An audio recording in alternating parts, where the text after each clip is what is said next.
Missy Elliott. Work It on XFM 104.9. Ricky Gervais, Steve Merchant, Karl Pilkington. Educating Ricky? Yeah. Should I do a bit of that? Well, the clues are coming in furious. The answers, I should say. Yeah. So go on then. Oh, this is what... Yeah, Rockbusters is well underway, Karl. Don't worry, you've done your work there. Okay. Right, come on. Right, Educating Ricky. This is my favourite bit now. You're just going to tease us, aren't you, with 3 headlines? If and I'm going to choose one, then we got the other 2 as well. Yeah, that's the way it works, and at the end of it, you learn some stuff. Like I say, I'm struggling a bit with knowledge. Yeah. At last he confesses. Yeah, go on. So the 3 headlines for you to pick from, we've got, first one, we'll have a big fire tomorrow.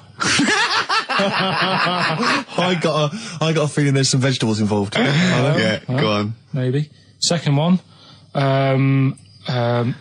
he's a bit of a nuisance. Okay. Right.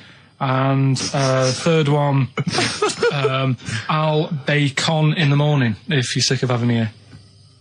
Oh, that one. I'll bacon in the morning if you're sick of having me. Right, I'm having that one. That's brilliant. Right, well, it's a saying. Do you know cold shoulder? Giving someone the cold shoulder? Yeah. All right, if you have someone round at your house and, you know, you try to get rid of them and they're hanging around and stuff and you're like, oh, I wish they'd go, I'm tired and that. Well, years ago... when? Literally years ago. Well, ages ago.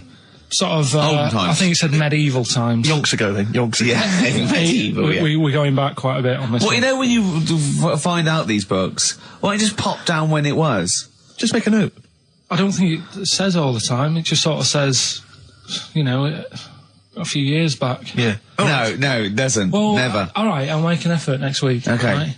So, it's annoying that, because my girlfriend said to me, just make a note of the time, they'll stop having a go at you. Yeah. Yeah? And I kind of thought, it's all right. Didn't listen. I don't think it matters anyway in this one. We're looking at the saying, right? So it's giving someone a cold shoulder, right? And what it is, right, ages ago, there wasn't enough houses for people.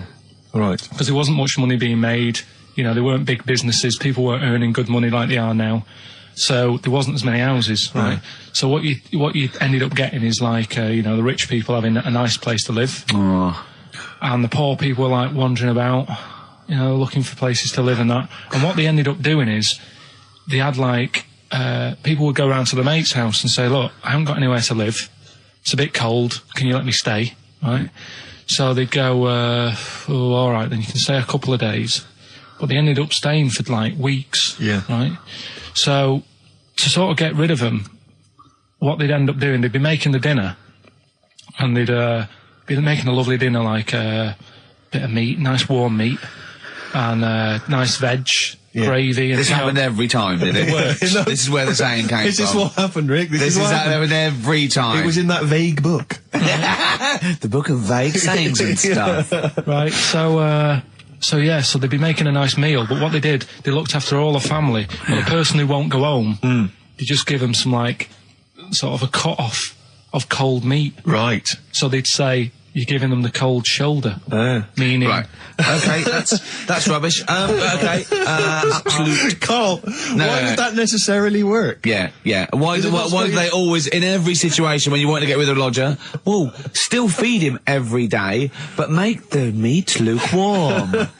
So they always leave then. Yeah. Oh, this food's lukewarm. I'm going to become homeless and again, wandering the streets. Hold on, are you giving me the cold shoulder? Yes. Do you want me to leave? Yes, just say leaving. No, I like to do it cryptically. That way, in years to come, someone will have a little saying about it.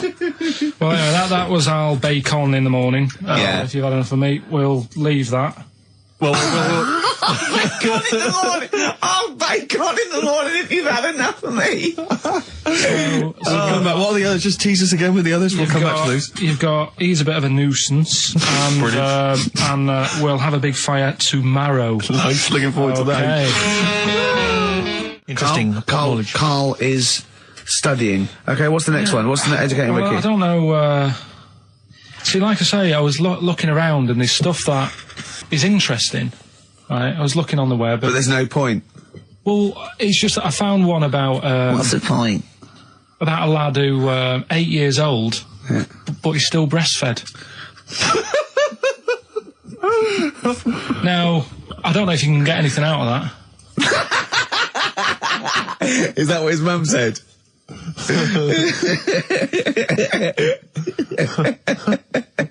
So, what do you mean? I don't know if I can get anything out of that. You don't need to. No, it's just that. You know, where did you read that? That was on the internet. Oh, well, yeah. You're always unspecific when you mention it. It's just it was on the internet. Well, I'm trying to think what I put in. I think I put in Y to see if I'd confuse a computer. And then, Go! You are... No, I did, no, honestly. I did a search, put in why, and it came up with funny things that, like, why is this person doing that? Why is that? And it had a picture of this 8-year-old lad, sort of, you know, on his mum's nipple. And it was saying, you know, is this healthy? You sure that wasn't asking you that question? What? I put in why? Just to confuse the computer. Like, the computer go, what do you mean? Yeah. Stop it. Yeah. Oh, look, yeah. Last week, I was walking, home with him, and I went, he was saying something stupid, and I went, I've got a competition for next week. Let's do a phone in, and it's called Karl Pilkington, Genius or Fool. Yeah. Right? And he went, no. I went, why not? He went, well, it'd be confusing because they say there's no difference between genius and being a fool. We do though, don't we? No, but it's rubbish, and people say there's a fine line between madness and genius, and, you know, it's a ridiculous soundbite. They don't say there's a fine line between a genius and an idiot. Well, the people who do are idiots. Yeah. So what would you do there, though, just to sort of wrap that little thing up? What would you do? That lad loves his mum's milk. What are you asking me to come up with? No, I'm just... A title for the story? No. It's just what would you do? Right. What do you mean, what would I do? Well, it's causing a bit of a problem in the area, right? What area? In America, I think it was. Oh, America are a problem, are they? George Bush is worried about this kid who's breastfeeding at 8. Imagine it like this, right? Right. No, so Carl, what are you asking me? About this spurious story you saw on the internet? I saw it on the internet. There's an 8-year-old lad, he likes his mum's milk, and he's saying, is this right? Should it No, be it's going not. on? But what do you want Ricky to do about it? It's not his responsibility. Yeah. No, but the little town that he lives in, they're all causing an uproar, right? Going, this isn't right, you know, I can't let my kid play out in case he's in the garden with his mum getting a bit hungry, right? So, what should they do? Because his mum's saying, well, he likes it. Yeah. And he, you know, what do you do? I don't know the laws. No, but I'm not asking you to sort out the laws. I'm just saying, if you lived in that neighbourhood, what would you say? If you went up to him and said, look, everyone's getting a bit fed up with this, look. I'd say, what would I do? What do you mean, what would I do? what are you asking me? Right, it doesn't matter. No, what are you asking me? What are you asking me and Steve and the public? I'm just saying, say if you live next door to this woman. Yeah. Right? The kid's hungry, 8 years old, he's out playing on his bike and he goes, Mum, I'm getting a bit peckish, and he goes, all right, son. She whops one out. And he starts having his milk, right? You live next door, you're putting your washing out, and you see this going on. You're getting a bit sick of it, because it's gone on for months. 8 years, I assume. Why is it your business? Why are you such a nosy neighbour that you're concerned? What would you do, Carl? Let's turn it back on him. Yeah. What would you do? What's your solution? What would you do? Well, I thought I'd say, right, why are you doing this? And she'd say, because he likes it. And I go, all right then, put it in a bowl first. Genius. And you think that would sort that out? No, because I was thinking about the whole thing, right? And you do that when you're a baby, and everything's all right, innit? Yeah. No one bats an eyelid at a little baby having a bit of milk from its mum's breast, right? Yeah. You'd almost say it was natural. But you grow out of it. It's like you don't see. It got me thinking about things you don't see. And you don't see... Did you put this into a computer? Show me things you don't see. What else don't you see? Well, you don't see, like, an old man having a Twix. You never... So what? You know the terrible thing about all this, Steve, is he's right. You don't see it on I know, that's a terrible thing. So what they have got, right, they've made old man toffees, haven't they? They've come up with Werther's. Is that a song? Oh, God. You don't see it. No, listen now. So they've got their Werther's, right? Yeah. So, Look at him. You think he's giving a lecture teacher at Oxford. It's not going anywhere. No, go on, sorry. Go on. I'm just saying, Right. you grow out of things. Yeah. And the old man, I'm sure when he was a kid, he'd have a Twix. Yeah. Now it doesn't look right, so he's having... It doesn't look right. So... Right. I don't think Werther's originals were specially designed for old people. I think they were sweets that just happened to have been made for years. That's why old people eat them. Yeah. They didn't go, hang on, there's a market here. I've noticed old people aren't eating Twixes. Quick, let's make some old man sweets. But then the little advert, he gives it to his grandson as well, doesn't he? He goes, have a Werther's original. Oh, I think it cuts though before he throws it back in his face and goes, get me a Twix. And a damn curly-whirly, Grandad, you old fool. So other things you don't see, Carl, got any other ones, or you obviously been thinking about this? What confuses you? When you look out your window, what confuses you with the world? What do you walk around going, oh, that's a bit weird? I remember when you were in Edinburgh, you were confused because you saw someone putting a parking ticket on some rubbish, which confused you. Yeah, that was weird. Yeah. The world's a crazy place, isn't it? I mean, whatever you look at, you can... Do you know what I mean? Like what? Like what? Oh, anything. I mean, you could look out the window there and you'll see something. You go, why are they doing that? Yeah. What are they doing that for? Yeah. I'll tell you this, maybe we should bring back White Van Carl. There's some interesting questions this week, Rick. Yeah. We could pull that out of the bag if you're interested. Shall we do that? Just get Carl's take on the world's Let's do it, views. let's do it. I'll tell you what, we'll do that in a second. Let's have another Educating Ricky, because I think you got sidetracked with your talk of Well, just the other thing on breastfeeding. things you don't see. Look at the way when I went to school, there was 2 kids with them big heads. Now, You don't never see them. Sure. Yeah, but no one else saw them anyway, Carl. It's only you that saw 2 of them, not related, and wouldn't hang around with each other because you think they thought it would be too obvious. Webbed fingers and big heads. That's amazing. And there was a kid with a pigeon chest. So Oh yeah, and the lady with the head like a bag of spuds. Let's not go through these don't wanna again. go It just through that. raises too many questions that can't be answered. Yeah. right then. So we've got we'll have a big fire tomorrow. Yeah, go on. Is that the one you want? Let's go for it. Right. I think this was like round the 1700s. Bluffing. And Just bluffing. Who was the king then? don't know. Go on. But it's about the word bonfire, right? Bonfire. Bonfire. Yeah. Do you know where it comes from? No, go on. No. Right, what happened is it's got nothing to do with Guy Fawkes and that, which is what I thought when I saw it. It's got nothing to do with that. But ages ago, at 1700s, right, they didn't have enough houses, like I mentioned. Okay. Yeah. So if that happens, you get people living on the streets. You get diseases, people aren't cleaning properly. So you get more deaths. All right? Yeah. So think about it. You've got all these dead bodies lying around.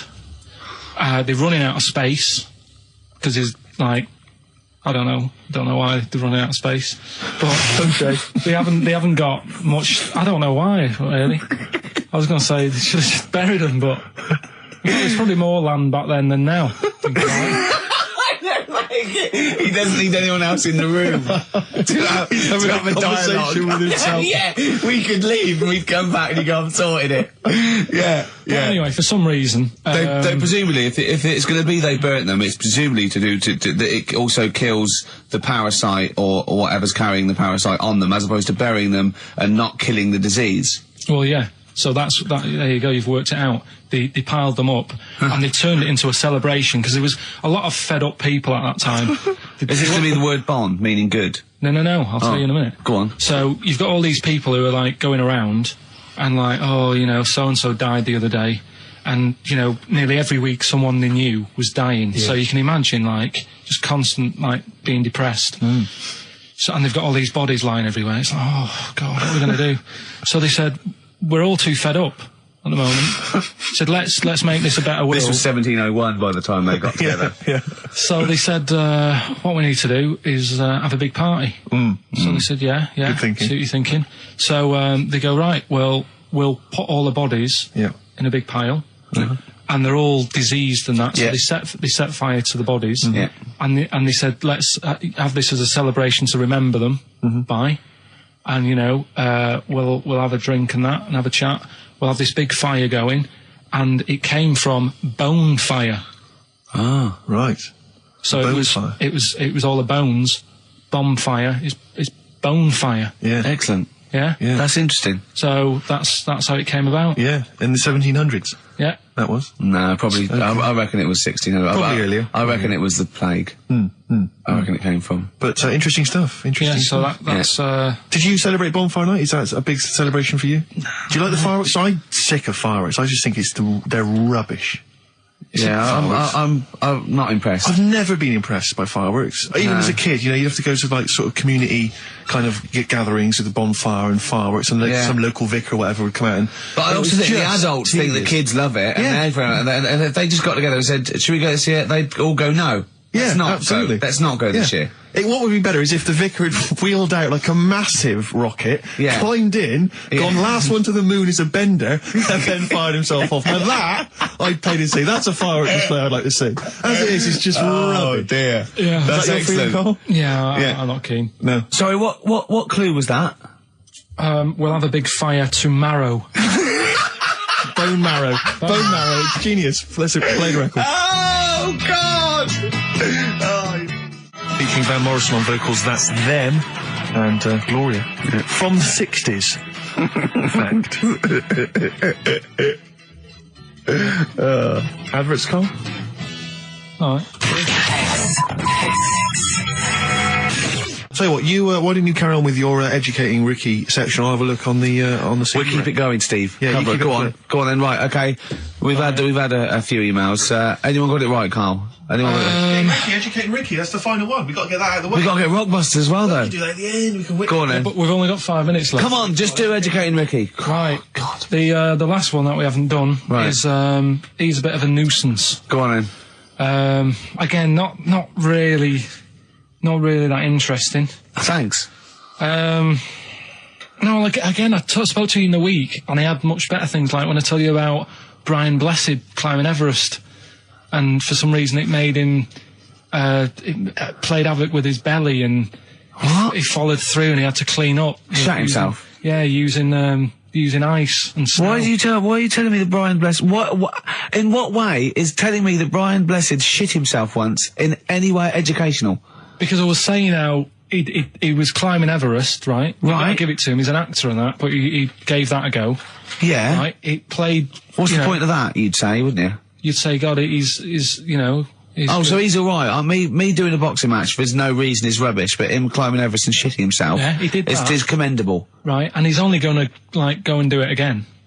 He's going to climb it again. Yeah, but he might not shit himself this time. Yeah, but what's the point in going? Nothing's changed up there. Yeah, good point. Yeah, Should been. Well, it has. They've probably cleared it up by now. Like, but it's slip on it. I can't even be bothered telling you this one because. Come on, just honest, do it. Or do it now. Steve, how we doing? Look, no, never mind that. Look, just tell me what that means. Oh, he's a nuisance. Oh, this is so annoying, Carl. I'm going to go mental. Right, talk. Right. Listen, I'm just putting this in here, right? Right, nuisance is a bit of a nuisance. Yeah. Apparently, the old fella who used to hang people. 1700s. Yeah. He used to be able to tell somebody's weight just by looking at them. Right? That's a bit of a bonus fact. We'll be the judge of that. The thing that I wanted to tell you is money for old rope. Do you know what I'm saying? I can't even be bothered. Yes, you're going to tell me now. Come on, Carl. Right, I mean it. Basically, money for old rope came from the... Right. What was all that about? You can tell someone's weight. What was all that bonus for? fact. And Brian Blessed shitting himself. What are you... What? Look at you... No, tell me that now. You nearly made me swear then. I'm getting really annoyed. I'm getting really annoyed now. Tell me this back, Carl, or I'm going to go mental. Come on, Carl, time's running out. More that people years ago, when people used to be hung, right? Right. If you didn't like the person who's been hung, you'd go, God, I really don't like him. And so you never forget the time. Because if they're being hung, we take that as read. Yeah. So they never forget afterwards to get the hangman to get the rope and to cut it up into little pieces, and he'd sell them. He'd sell the little pieces of rope to people. See, Carl, that's the most interesting thing, if it's true, that you've come up with. Right, okay. And so so they sell the rope? They sell the rope, and it's money for old rope. Money for old rope? Meaning, like, God, it's easy to make money, all they have to do is cut it up and sell it.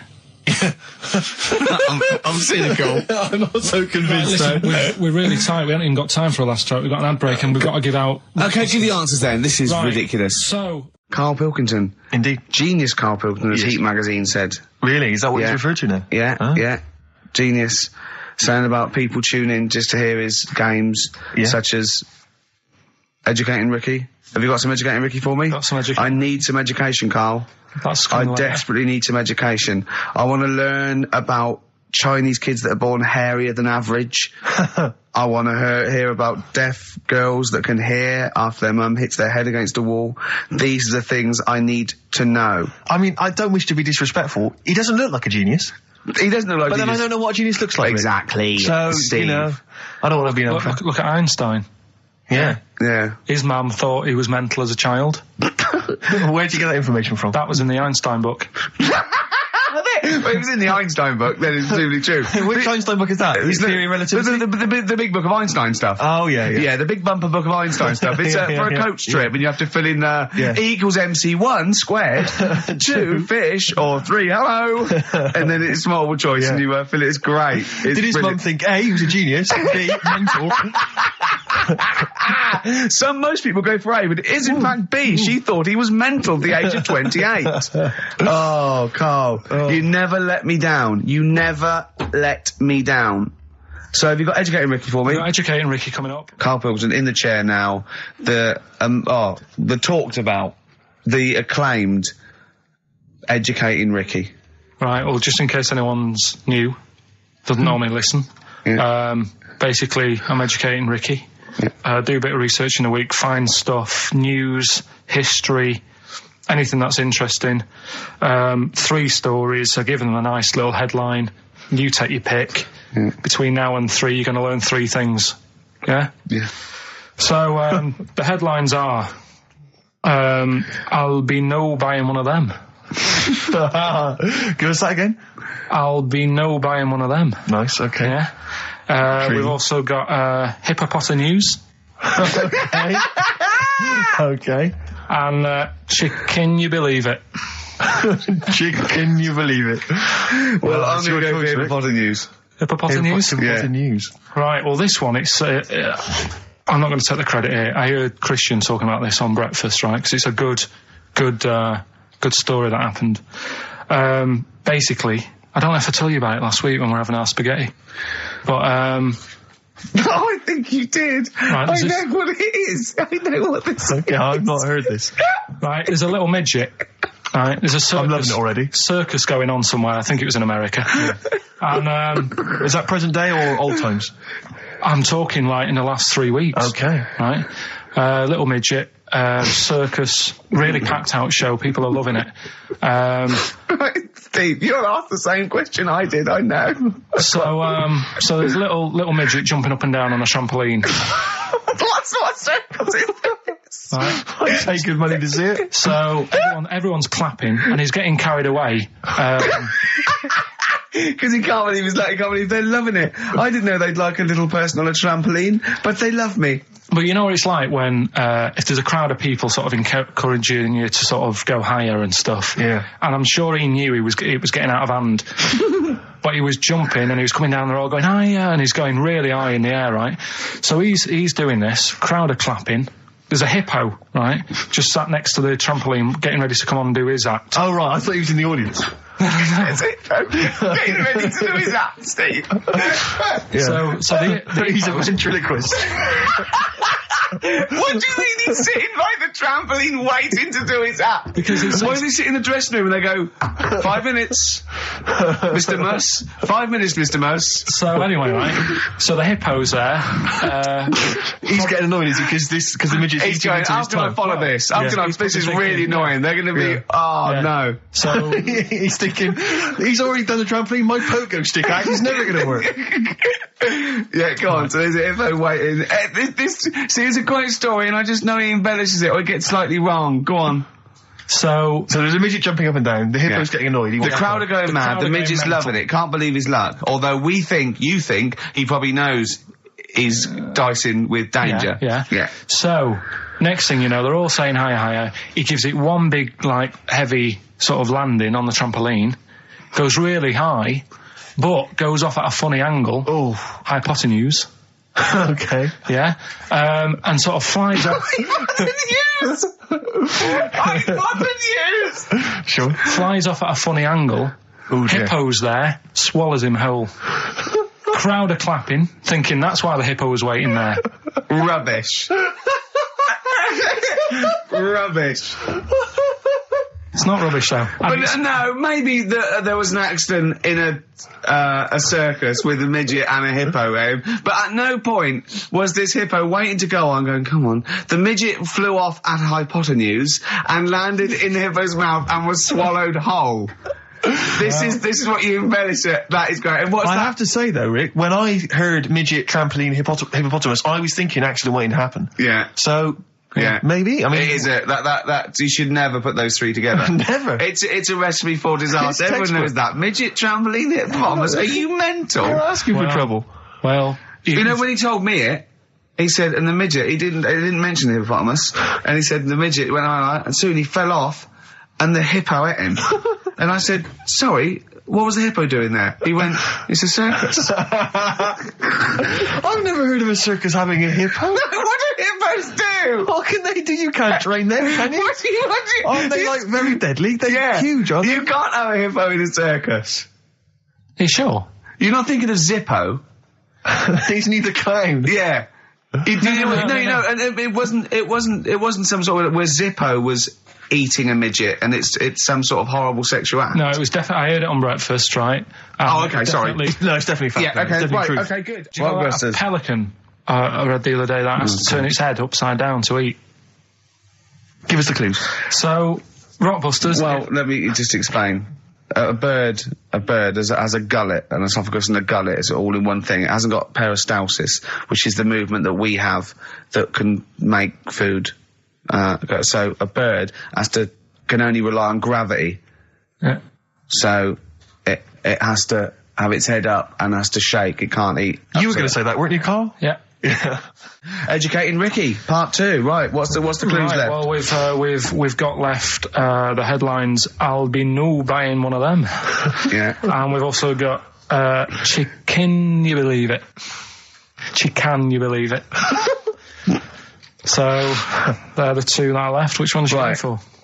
Chicken. You believe it is not that picture, is it? That we saw. Which picture? The bloke with the... No. Right, okay. God, that was bad.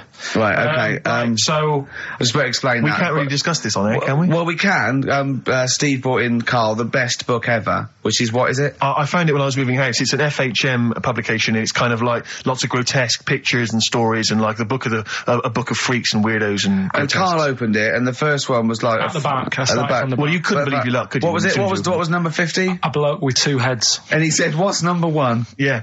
And then number 6, there's a bloke who's a squid or something. Octopus. Yeah. Yeah. He's loving it. At number 1, he said, well, it's just a fella under a rock. And I went, oh no, read on, I think I know about this. And it's the fella that was found, he caused a landslide while having sex with a chicken. And they pulled him up and there he is, the chicken. Right, so Carl could not believe his luck. So it's not that. Chicken, you believe it? I'll have that one. You're then. going for that one? Yeah. Right, well, we've talked a lot on the show about... We've talked a lot on the show. Yeah. About animals without heads. We haven't! We haven't! We talked about cockroaches could live without a head for 7 days. Yeah, we've talked about that. And then, of course, there was the well-known one about the fella who had his head cut off, and he blinked. He said to his mate, "Count how many times I blink when my head comes off." Yeah, when you told it to me, you said his head came off, and he said, as his head was in the basket, he said, "Quick, count how many times I blink." And it was Nick Frost that had to go, "No, Carl, no, he said it before." I went, and that was lovely. So yeah, we've talked quite a lot about things heads coming off. Go on then. Well, this one, right? Back in 1945. You looked it up the date. It's got a specific date. Wow. Mate Jonathan sent this one. You know him as well. Lad at the BBC, right? He emailed this one in. So thanks for that. Chicken. It's called Mike. There's a chicken called... Sorry, I missed a bit there. There's a chicken called Mike. Chicken called Mike. Okay. Right? Yeah. Well, what happened was, it was living on a farm, right? Loads of chickens knocking about, and the owner of the farm is like, you know, getting ready for tea, and his wife says, go out and get a fresh chicken, because my mum's coming round. So he thinks, well, I want to get a good one in, because I want to impress her, because back then, even then, they wanted to impress the mother-in-law and that. So they said, all right, I'll just nip out and get one. So he sees Mike, chicken, running around. Is this during the war or after the war? 1945, I'd say that was after. No, it ended, well... It ended in 1945. Yeah, September, go on. So, chicken's running about, he thinks that one, that looks alright, I'll have that one. Mikey. So he picks it up, and he cuts his head off. Oh. Puts it on the block, cuts his head off, runs about a bit, like they do. He thinks it'll stop in a minute, keeps running about. Oh, what's going on here? Right? He's now like chasing the chicken without an head. Yeah. He's saying he should die in a minute. Anyway, doesn't die. Chicken's walking around with no head. Lives for 18 months. Yeah. Chicken with no head. Yeah. What do you think of that? Well, I'll tell you, I've heard this story before, Rick, and the explanation, as I understand it, was that certain vital cords, spinal cords, weren't severed when the head came off. So that was why it continued to live. Yep. I don't know if that sounds plausible. It's fine. Absolutely fine. How did it take on protein and energy? The fella who owned it, he said, well, hang on a minute. He said, I could kill it now. But I've got a wonder chicken here. But he's thinking, it must really want to live. Sure. Right? If it survived that, I've got something here. Yeah. So what he does, he gets a little eye droplet thing that he used to use on it. Obviously not anymore. Right? And he filled it with grain and water, and it had a big hole in its neck where its head used to be. And he incredibly. And he dropped. You know what? I mean, that is possible. Then, if it, without infection, without infection, if he's taking on things, it is possible, right? Why? Why what? Why did he do it? How cruel is that? I mean, that was not cruel, because the chicken obviously, He said if he thought it was a bit fed up, he would have killed it. He said, but it was running around quite happy. Well, it wasn't fed up at all, because it had no brain. Well. What do you mean, wow? I'm just saying what... It was nothing. It was just sinew and nerves and electrical impulses breaking down energies, right? That's all it was. It didn't have a brain. So it was... But I'm worried about the psychology of keeping a pet without a head. I'm worried more about what the farmer was thinking than the chicken. I tell you this, the question I'm asking is, was the mother-in-law impressed?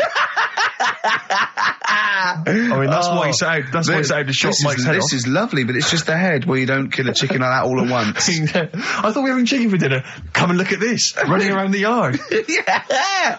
Oh, dear. So, there you go, you've learned something there. Yeah, I have learned something. Yeah? Yeah. So... One more. That farmer, I've learned that farmer was very strange indeed. Yeah. There you go. I have to say, to be fair to Karl, I have a feeling when I read it, the reason he kept it alive was as a novelty. He got charged people to come and see the incredible headless chicken called Mike. Right. So, here we are. That's great. So, tune, Steve? Educating Ricky, right, number 3. Final one. You've had hippopotamus. You had chicken, you believe it.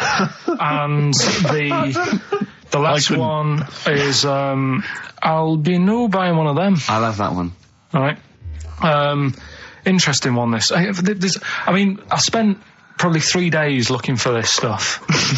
Right? And another one that I came across, right? And I was going to use... What a great life you've got! I was just, going on the internet and that. And I also, looking magazines, found a story about a bloke who...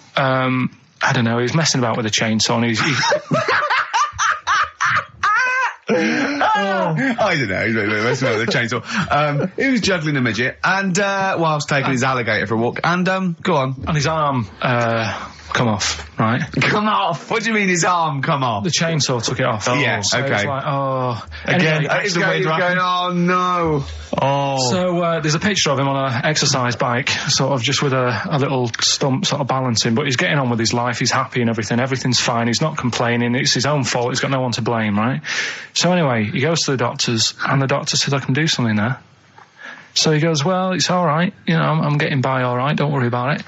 And he goes, no, we've got an arm in, right? We can attach that a real arm from someone who's, I think, they'd passed away or lost an arm or something.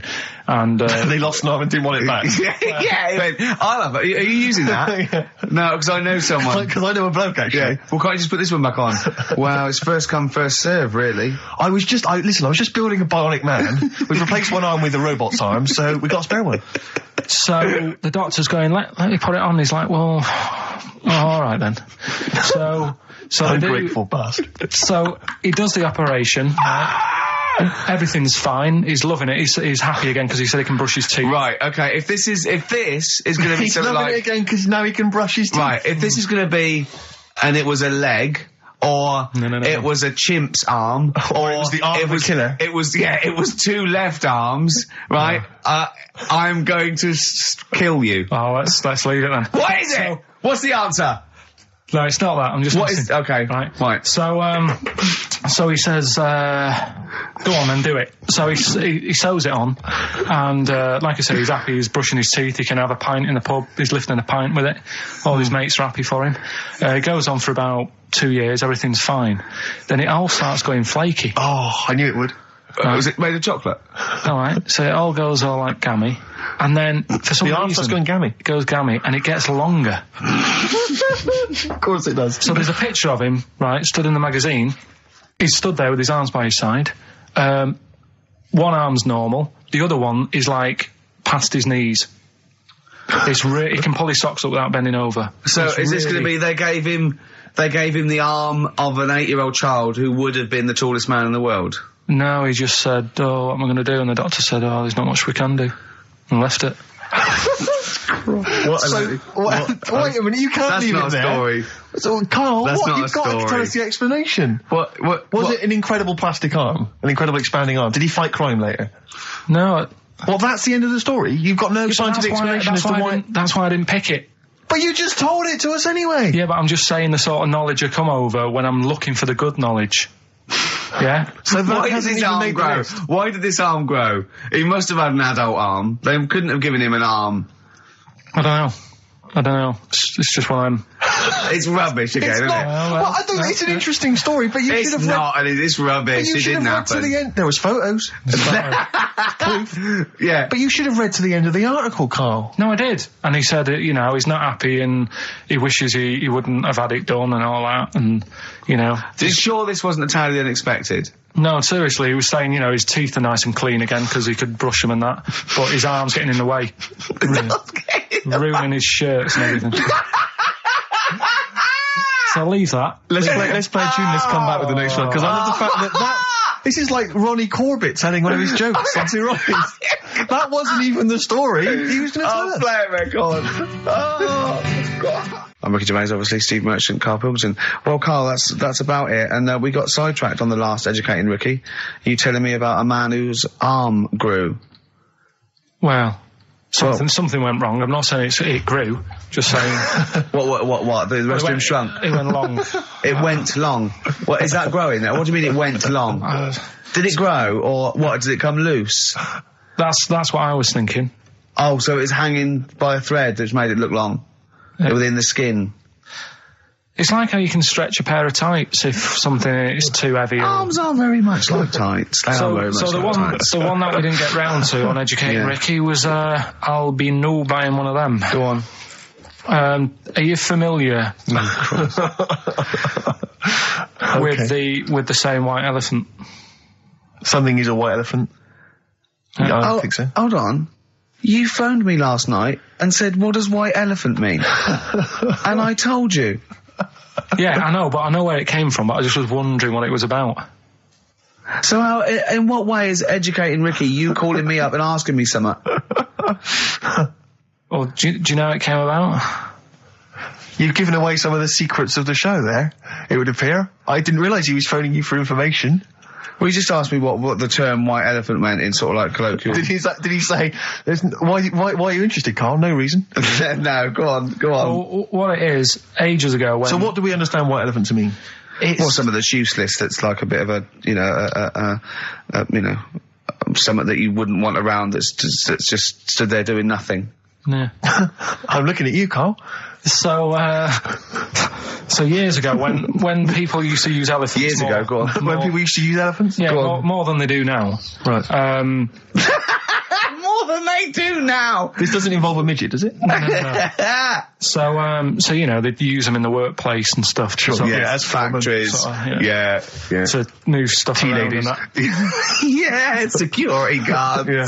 Can't trust them with the buns, though.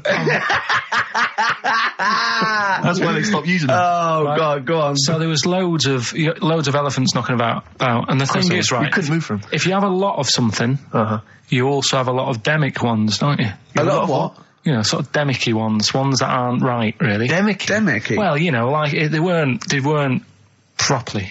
They weren't properly. Sorry, Carl, what are you doing? Right, I'm getting to the story. So what I'm telling you they were a bit demicky, so they weren't properly. Have you started making words up? Right. Yeah, you Stanley Unwin. reincarnated. Demicky? Well, yeah. There was a lot of albino elephants knocking about. Okay. Where is this? Olden times. Africa. Yes! Should we say Africa? Yeah. Yeah. If an answer's got a question mark at the end, I'm not sure. It's either Africa or India, but I'll give you a clue. Well, these elephants, do they have big ears or little ears? I didn't sort of notice the size of the elephants. What I noticed is they were white because they were albino elephants. Okay. Right? So... that's why they're heading, I'll be no buying one of them. Okay. Right? So, what would happen is people who didn't know what they were doing, like, you know, you get people making a mistake buying cars that are full of problems and that. Back then when people were buying elephants, they'd go up to someone, say, I'm after an elephant, and the fellow would say, yeah, I've got one here for you, This is a nice one. And it was all white and stuff, and it had, like, blue eyes. You should never trust a used elephant salesman. It was just this elephant that's white with blue eyes. Right. So, this is great. So a fellow who didn't know what he was doing would buy the elephant and he'd get it back and it'd be all sort of lazy and stuff and what we're doing and stuff. And he'd say, what's up with this? And his mate, who's a bit of an expert with elephants, and go, oh, where have you bought that from? And he'd say, oh, I got it off that fella. And he goes, oh... all this embellishing nonsense in terms of the story. You shouldn't have bought that. So he goes, why? And he says, it's only albino, isn't it? And he's like, what does that mean? And he said, oh, it gets tired. It's not that good at doing work and that. You shouldn't have bought it. It steals from you. But elephants back then were like a god. You know what I mean? Right. You couldn't say, oh, I'm sick of this and I'm going to abandon it or anything, because elephants were seen as like pretty high up on the chain of things. So they'd end up being stuck with an elephant, that's an albino, couldn't do much, gets tired, basically gets in the way. So they said, that's where they're saying, like, you know, bought a bit of a white elephant there. What do you reckon, Rick? I feel like I haven't been educated. I feel like I've lost something. So at that time in my life I could never get back. I feel like I've sort of been soiled and I don't know where to start. I'm angry. Do you know what I mean? I'm angry. Sure, yeah, I can see that. And all that rubbish around. Look at his little face. Well, what was all that shit about a second-hand elephant salesman and his mate knew about elephants? What is it? They had blue eyes. What are you? Well, albinos have red eyes for a start. That's it. We've run out of time. Oh, what? What are you going to do about this next week? Are you going to actually do some educating next week? And what about Rockbusters? Are you going to make the clues proper cryptic clues? Well, that's the teaser, isn't it? That's what we'll leave them with. Will it be any good next week? Tune in and find out on XFM 104.9. Oh, I need some learning. I need some knowledge, Carl. Educate me. I might be able to help you. Go on. We've got 3 things, as always. I give them a little heading to tease you as to which one you want to learn first. Yeah. First one is the tip included? Is the tip included? Like it. Second one, I want to come here in hindsight. Right. I wouldn't have come here in hindsight? Yeah. Okay. And the third one, am I going to have to thump you? Am I going to have to thump you? Okay, and you've trawled, the internet? So if I can get into the mindset of this plan, is the tip included? Well, obviously, that's probably not going to be about a weight. It's going to be if that's someone losing the end of his knob, I assume. Am I going to have to thump you? That's a man who lost his arm in a fight, but then picked it up with the other arm and smacked him with it. What was the middle one? I want to come here in hindsight. Hindsight. Heinz sight? It's someone was blinded by baked beans. Sure. So what are you going for then? I think I better go for, am I gonna have to thump you? Right, well, this isn't... I've been struggling again, to be honest with you. Searching high and low for stuff, and some of these I had to leave till this morning. Right, because there's just not enough knowledge out in the world, is there, that you don't know about? I found out about something in the week about a guy who was playing tug-of-war. This is bonus material, isn't it? He was playing tug-of-war. Oh, his arm came off. Only his arm come off. Yeah, he got caught up in the rope, yeah. No, he didn't. He didn't get caught up in the rope. He just was trying that hard and didn't want to lose. He kept over. He allowed his arm to be pulled off. He really wanted to win. And the other team pulled it and his arm come off. No.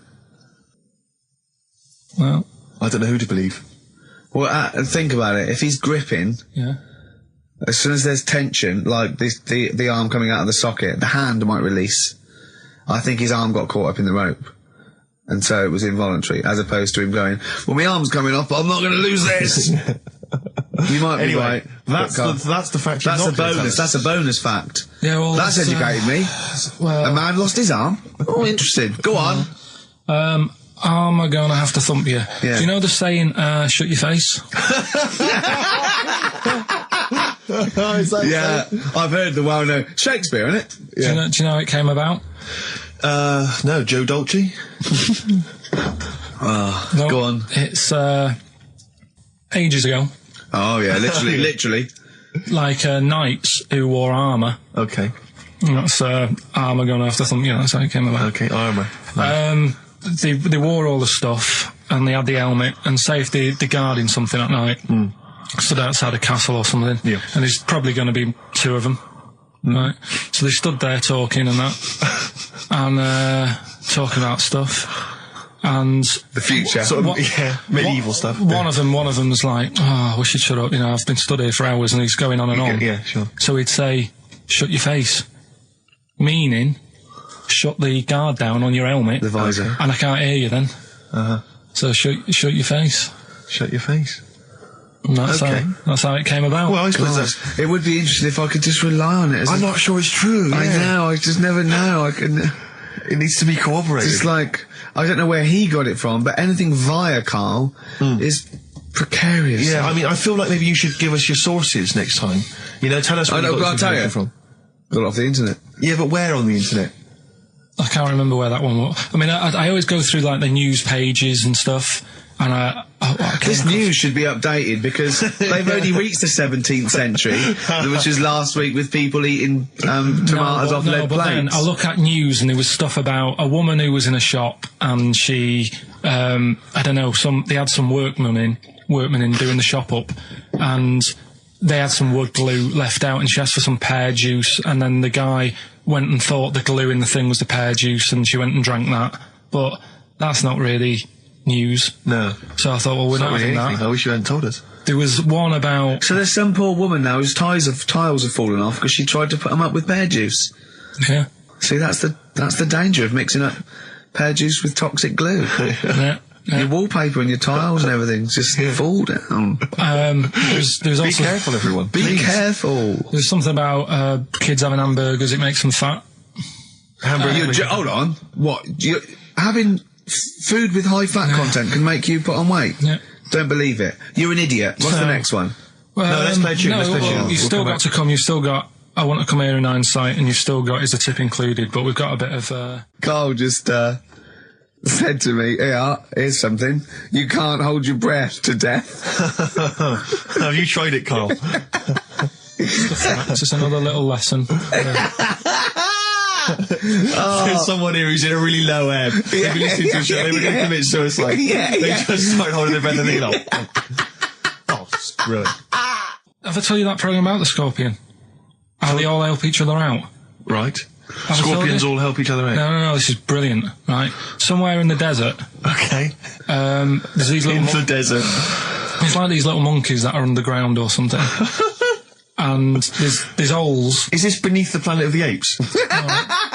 The fourth in the series. Are they talking Oh, apes? forget it, actually. No, and you've got it wrong anyway. They're not monkeys. There's little monkeys under the goose. What are they doing then? They're toiling into underground mines. They're lizards, if you remember. And the lizard goes to sleep. When the bloke comes along, you've told this. We've done it. All right. Monkey from monkey. That's what happens in his mind. From lizard to monkey. Oh, evolution would have been so much easier if Karl was around. Turn into a monkey. I'm fed up with a lizard. Just promise me once again, Karl. I've asked you before. Promise me you'll never have children. Go on, right, okay. Right, what are you having? What are they again? Is the tip included? Yeah, go on, that one. Right. In Turkey... Nice. It's not, actually. That's where I went, and there was them little fellas after Suzanne in the kitchen. What? What do you mean? We went to Turkey. You went to Turkey and there were some little fellas. Well, they had quite a few sort of midgets working in the kitchen. Why? Is it a theme? No, was it a theme holiday? I don't know. Might get them cheaper or something. Was it? So they were get working. Them cheaper? They were working in the kitchen, and one of them fancied Suzanne and kept sort of eyeing her up, and she was winding me up saying, "Oh, not eyeing up and down, just eyeing her up." Anyway, no. So what was she doing in the kitchen? No, it's like a pick what you want to eat type buffet, but you have people clearing the tables and that ready for you to come along. Are they low tables? And you know, he was just keeping an eye on her. What did he say though? Was he Turkish, so I don't know what he was saying. But he was a little fella, yeah. Did he? What do you mean a little fella? What do you mean little fella? Sort of dwarf-like. What do you mean dwarf-like? He had magic powers, or he was 4 foot? No, what do you mean, Karl? A little bloke, just like a normal bloke, but small. If you stood him in the desert, you wouldn't know. But he'd be hot at first. Right, Karl. You should watch out for the monkeys. Yeah, underground. There's underground monkeys. Look, you can't just say there was a little midget fella who was eyeing up my girlfriend and then leave it. What do you mean? What was happening? This is a story to us. This is much more interesting to us than, and she was deaf, right, and she hit her head. That's much more interesting. I don't understand how it manifested itself. Did he come over and say something? No, do you know when it's like girls know, don't they, when someone fancies them? What do you mean there was lots of them as well? Do they? That's worth knowing. Listen, right, come on, right. So you went to this holiday, yeah? Yeah. And you went into the dining room or something? Yeah, downstairs. And you looked over. You thought, this is odd, there's no one serving. Yeah, and they go, wait a minute. Hold on, you looked down and there was a little waiter. There was loads of them running around busy. Why though? Why did they get summer? What do you mean? Because it was loads of them. summer. They had more of them They on. come out in summer. What do you mean they had more? What do you mean? Because it's busy, isn't it? Well, no, but they hibernate in the Why winter. were they all midgets? I don't know, maybe it doesn't heat stunt your growth or something. No! Well, they just happened to, maybe it was a thing that they did for tourists or something, I don't know. I just got on with my meal. It was a holiday, do you know what I mean? God. Right, So it's a midget serving. I'm not going to ask any questions. Right, okay, yeah. So they're all little fellas running around, and this one always was like, you know, oh, do you want a new serviette? You know what I mean? Going out of his way to sort of... for turning on the charm. Yeah, he was going out of his way. The others weren't. Right. I think what was happening is he'd been working with Santa all the winter. Yeah. This is a little summer break. This one was your waiter, and so he was being polite to you. Maybe. But what did Suzanne say then? Well, she was using it to wind me up. What was she saying? Oh, just like, you know, look he may be small, but he's built like a... Yeah, he's all man. So... Were you jealous of a midget then? You were jealous of him? It is a bit annoying, isn't it? Why? It wouldn't bother me as much now, because I've been with her for ages. Right. But at the time, that might have been one of our first holidays, and it's like... You don't want to be what's going on? I paid for this holiday. Yeah. And then you get off with a midget. Yeah. Oh. So anyway. But it doesn't matter, because you got chatted up by a bearded lady. So. yeah. Tell you what, no, that's got nothing to do with that. What were you going to say? What were you going to say? I was going to say the hotel was half board, and maybe... Oh, right. I thought you were going to say it's just one of her shortcomings. So listen, right? Play a record. Right. Badly drawn boy, born again. Right, just get this educating Ricky out of the way. So, Turkey, yeah. So what is this again? It's educating Ricky, is the tip included. Right. Apparently a fellow was on holiday in Turkey. He's just having a normal holiday. Weather's good. You know, he's having a good time. Waiters are all normal height. Yeah. He's having his meal. He hears a load of screaming going on in the kitchen. No. Has his girlfriend wandered in there? And they do, with a stepladder. The circumcised people in the kitchen, and apparently... What are you talking about? Whoa. Slow down. We were sidetracked there for a minute. What are you talking about? I'm excited about two things at once here. One, they circumcised people in the kitchen. Two, I guessed it was someone losing the end of their knob. You did, yeah. I started thinking like Karl Pilkington. Extraordinary. That is amazing. Apparently it was going on. It wasn't just a one-off either. Well, when I say a one-off, I mean they did it more than once. Yeah. Right? And there was... it was there for a week, and apparently the first night it was quiet, and then the rest of the week, every day, it'd be like having his breakfast, or even his lunch, or even his tea. Yeah. He'd be doing it all day. Oh. You'd be hearing lunch screams. and breakfast, fair enough, really. Yeah, circumcision at tea time. Don't do that. And apparently it's a tradition over there. You can't even make a complaint about it. It's like, well, you should have found out before you come over. See, I can't believe this is true. I'm a little bit lost. Believe this is he was true. in a restaurant, in a hotel, and there were people having circumcisions in the kitchen. Yeah. Is that right? I'm even worried that we're bordering on the racist here, suggesting that is tradition, that Turkish people cut the end of their cocks off in the kitchen. Yeah. At meal times. I think you're wrong, Karl. This sounds ludicrous, Karl. No, I don't think it happens everywhere. Right. I think this Just in this hotel. certain places. Certain hotels. Certain hotels. What, is it like 2-star? Yeah. Why did he go to the Foreskin Inn? It was his own fault, wasn't it? So that's... Sorry, that's it, is it? Have they closed? Sorry, no, wait. That's the story. You educated me, right? Once a fella saw some Turkish people cutting the tip of their knob off in the kitchen. Thanks very much. Thanks very much, Karl. Got any more? Well, there's things you can learn from it. Either don't go to Turkey. No!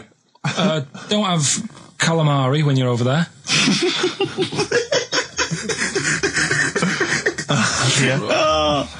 Karl, you've done it again. Well...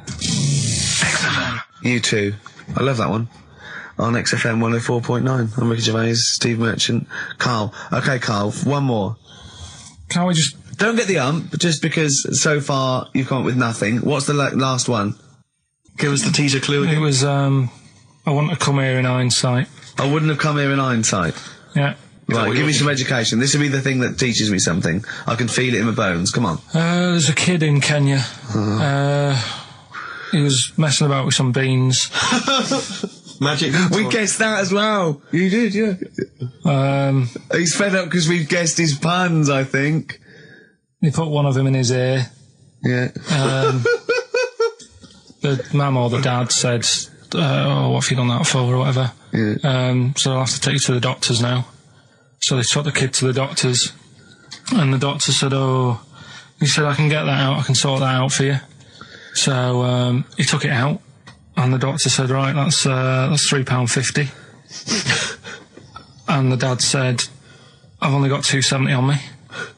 And the doctor said, right, well, and he put the bean back in his kid's ear.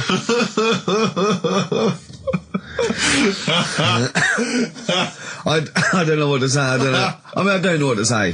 I mean, a couple of questions from me very quickly. Are you sure that those were definitely the sums involved, were they? Well, the equivalent of whatever the deal with in Kenya. Yeah. It was the equivalent of so what currency was it, Karl, that you translated into sterling? I don't know. No, it was saying in the thing. It said the equivalent of £3.15, £2.7. Did it say that? Yeah. Sorry. Did it say that? Yeah. Karl, look at me. Did it say that? Yeah. It said that was the. Did it say that? Yeah. Yeah, it did. It definitely said that. Definitely. Yeah. So it's just like, I suppose, I don't know. I mean, all these things. The idea is, it's not like a lesson. It's like, I'll tell you this, see what you can get from it. Sure. So look at what I've told you already. The Knights who said shut your face. That's that's amazing. That explains itself. Yeah. Turkey with the circumcisions in a restaurant. Yeah. That'll hold me in good stead. Yeah. Don't go there. Whatever. This one, if you're in Kenya, don't put beans in your ears or something. Doctors or carry £3.50 or the equivalent of. It's just the idea that the doctor put it back in his ear. He forced it back in his ear. So is it still there to this day? I mean, is there any update on that stuff? Or does he go back with the £3.50? I presume he either went and got a second opinion, see if he could get it cheaper. Right. Or another doctor. Yeah. Or he said, right, I'll come back next week after I've been paid. Or he saw how the doctor did it and thought, well, I'll have a go at that. Shall I get home? Yeah, for free. But he never said how it ended. No. But I mean, I apologise for this week. 'Cause, I mean, I haven't got that much out of it. You've not been enriched. It was very, very light. Like I say, there was the tug of war. There was a fella in Scotland who had a load of tattoos.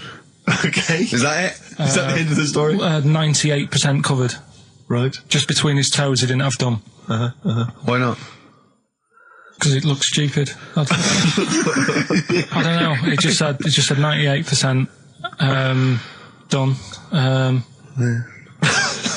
What else? Are you going to drop the feature? Are you worried? I'm thinking about it. Don't drop the feature. To be honest with you. Pete have probably written about this already. This has been a classic. I'm concerned because it's my favourite part of the show. I'm wondering, is there something else we could... what could we do to help you out? Because I hate to see it go. Well, we can't really, and he's moving this week with the old fella, so that'll take him about 4 days. I'm worried you're not looking in the right... Why don't you go to a library? That's Steve Merchant and Karl Pilkington for you.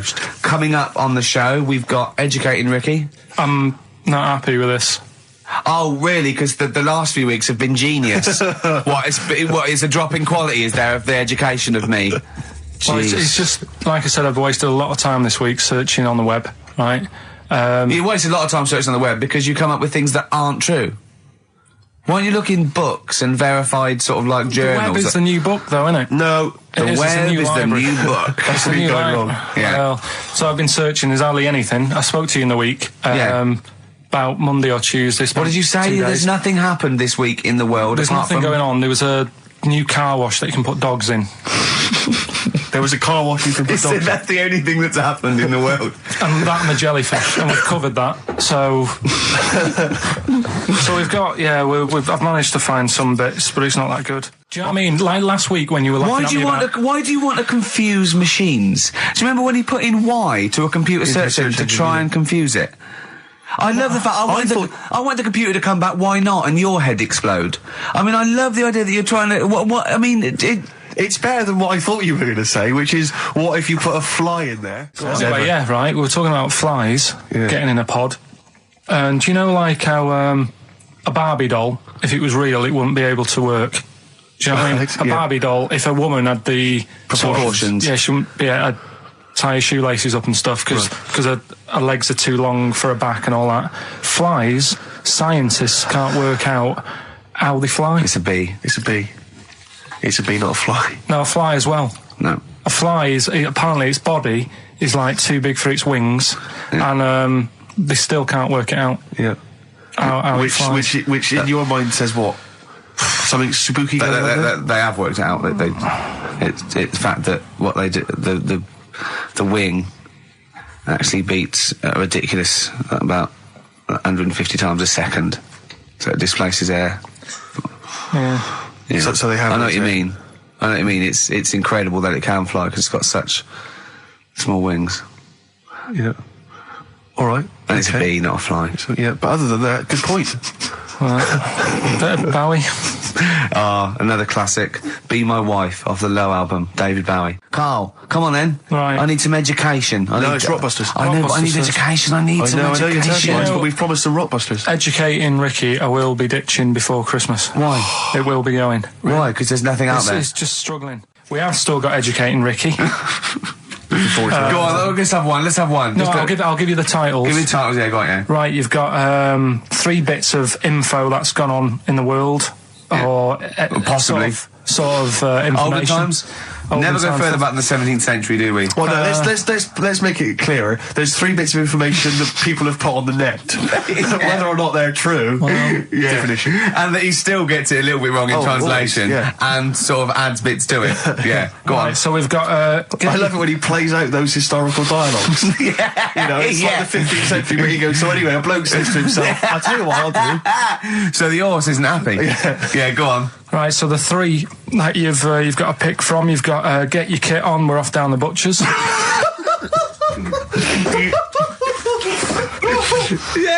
get your kit on, we're off down the butchers, We've got Wash Up With You. Wash up with you. Wash up with you! Ah! Yeah! And the last one I couldn't really think of a good title for, so it's just, why don't they just get a diary or some paper or something? Oh, play a record! We've got to make this into a book. This has got to be a book made for Christmas. God. Chapter headings. Oasis, Live Forever on XFM 104.9.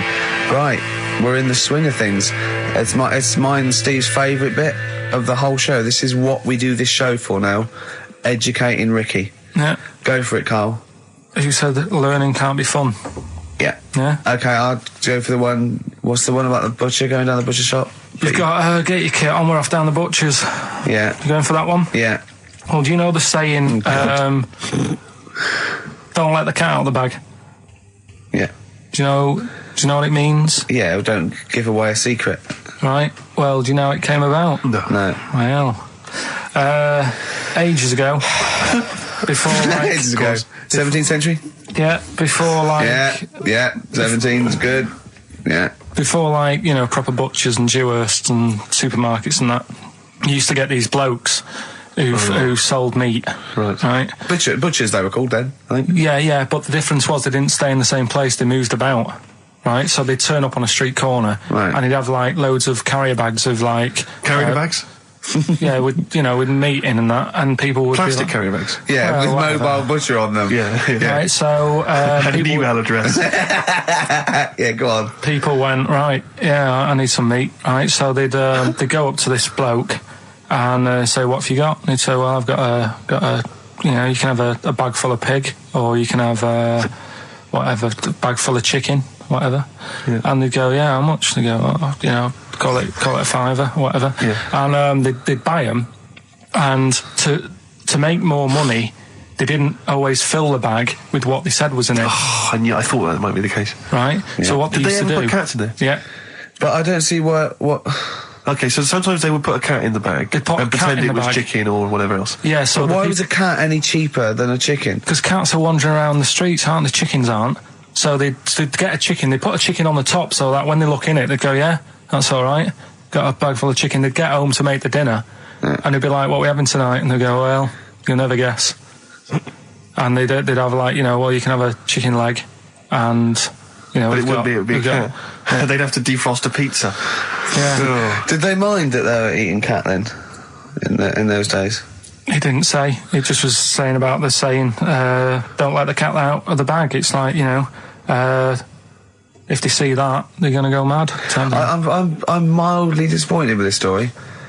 It's all right if it's true, but, you know, there's something about it, it's just...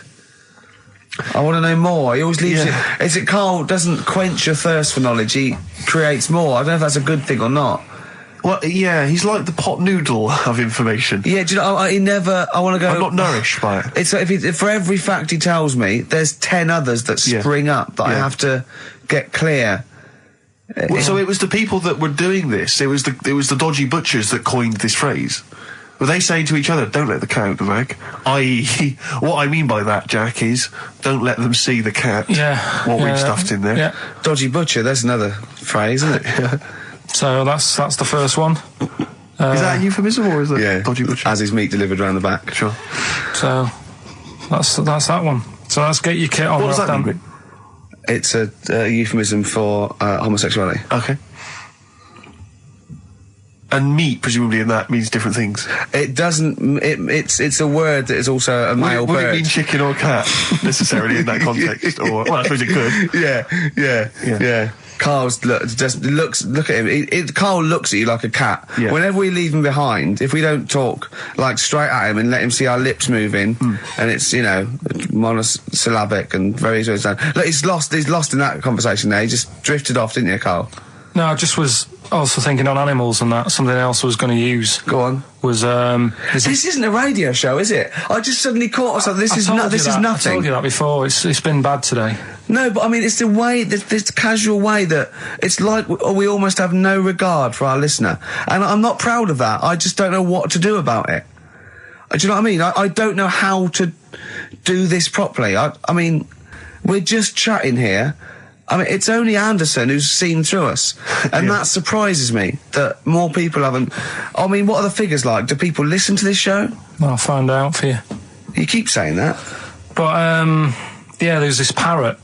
And, apparently, it lives I mean, Rick, it's unique, if nothing else. I mean, when you wake up with Woken Tomorrow, you're not even going to hear him start a line with there was this parrot. Go on, there was this parrot, yeah, go on. And it can talk and that. Someone's obviously, taught it how to speak and that. And, it flew away. And it's living in this church. Right? And, people are at the church doing hymns and that. And then Trouble's brewing. In between the hymns. That parrot was owned by an old miner who used to swear a lot. Yeah. Well, then the vicar is going to be really annoyed. That vicar, that vicar's going to go on. I just hope it stays quiet, Rick, during the vicar's sermons. Yeah, go on. Have you read it? No, go on. Have you read it? No, because that's what happens, right? Go on, tell us, Carl. During the hymns, it's sort of effing and jeffing and stuff. Effing and jeffing? Yeah. And everyone's like going, oh, it's quite funny, really, it doesn't know what it's doing. Everyone's having a laugh. Yeah. But it's causing a havoc at funerals. When did this happen? Not years ago. John was a much-loved man. It was a wanker! Yeah. So anyway, that was another story. What can you say about Uncle John? Bollocks. Oh, Carl, I love the fact that when you look at things, you go, that's interesting. A parrot that swears at funerals. That'd be a nice and it stays with you. You see, for a simple man, you retain an awful lot of knowledge. It's just all rubbish. It's all Do you know what I mean? If you just replaced all this rubbish with good stuff, you'd be an intellectual. Yeah. Really. Because, I mean, your attention is fantastic. Yeah. So Did I lose you again there, did I? So was it the word retention? We've still got Wash Up With You. Yeah. Should we play a record and do Wash Up With You? Yeah, we'll play a bit of Aqualung then. Aqualung! Right, that's Aqualung. Good time's gonna come, innit? Right, Carl, come on in, educating Ricky. So, don't let the cat out of the bag, that's where that comes from. Comes from a crafty butcher. Right, go on then. So the next little headline is Wash Up With You. Wash Up With You, go on. You want to know about that? Yes. It's a survey that they did. This week. They? Yeah, some university did some survey. Brilliant. Did a world test on washing up. Yeah. And each country were given 140 pots to clean. Brits were the quickest. Yeah. Yeah. Turkey were the slowest at washing up. The Turks. It's not because the little fellas that work in the kitchens with no... Is it? They can't reach. Spain were the cleanest, and the Germans were pretty good as well. So... I don't know where to start with this. Honestly, Steve, I don't know where to start with that. Look at his face. It was really light, right? We've had the parrot, right? These are things that I found. Found the parrot, right? I've told you about the dog in the car wash. Right, you didn't tell me about that. You said there's a car wash for a dog. That's all you told me. Yeah, the but parrot, you said there's a parrot. What? It's a problem at funerals. Yeah. That's nothing. That's nothing. Do you understand? And they used to eat cats. what else have we got? There's an elephant in India with sore feet. Why? There's an elephant in India with sore feet. I'm interested. Why? Tap dancing. Why? I didn't write that He's much trying to about break it. Roy Castle's record. He's still going. Go on. What is it? Think. It's an elephant, and it was really old. It was about 76. Right. And it had sore feet because it's old, and they don't make stair and the lifts that roads big, do they? roads are bad and that. Yeah, go so they said, what are we going to do? And the town was like, we're used to seeing it around. It's part of the thing, we don't want it to have sore feet. Yeah. So they got some slippers made for it. And it had like a picture of the elephant looking happy wearing some slippers. I love him! I love Carl, his world! Where did you see this picture? That was on the internet. Right. That's a lesson, though, for any elephants listening. Don't wear stilettos to work every day, because it can do your feet in. So that But don't elephants have really bad memories? No, they have really good memories. Oh, do they? Yeah. Oh, well, that's good then. No, I just thought they'd forget where they put them. I thought there was something about elephants having bad memories and that. It goes on, where's my slippers? Yeah. I'm sure I left them by the test. So sorry, there's an elephant walking around wearing slippers? Yeah, that's in India. What kind of slippers? Those sort of old man ones with the sort of check. Well, round ones, I imagine. Yeah. Big round ones. there was that going on. And is it happening? Is it happier? I mean, does it feel more satisfying? It looked it. Did it look? How can you tell? How can you tell the difference, please?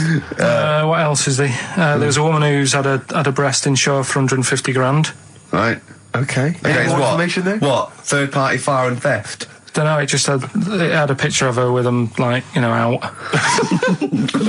I just thought, yeah, he should get them covered. He's done another real joke! Brilliant, that's a proper joke. He's done, look at his little face, he smiles. I'd like to see you on one of the sort of TV panel games. If they could bring back sort of celebrity squares, it'd be amazing as the centre square. Oh, that would be incredible.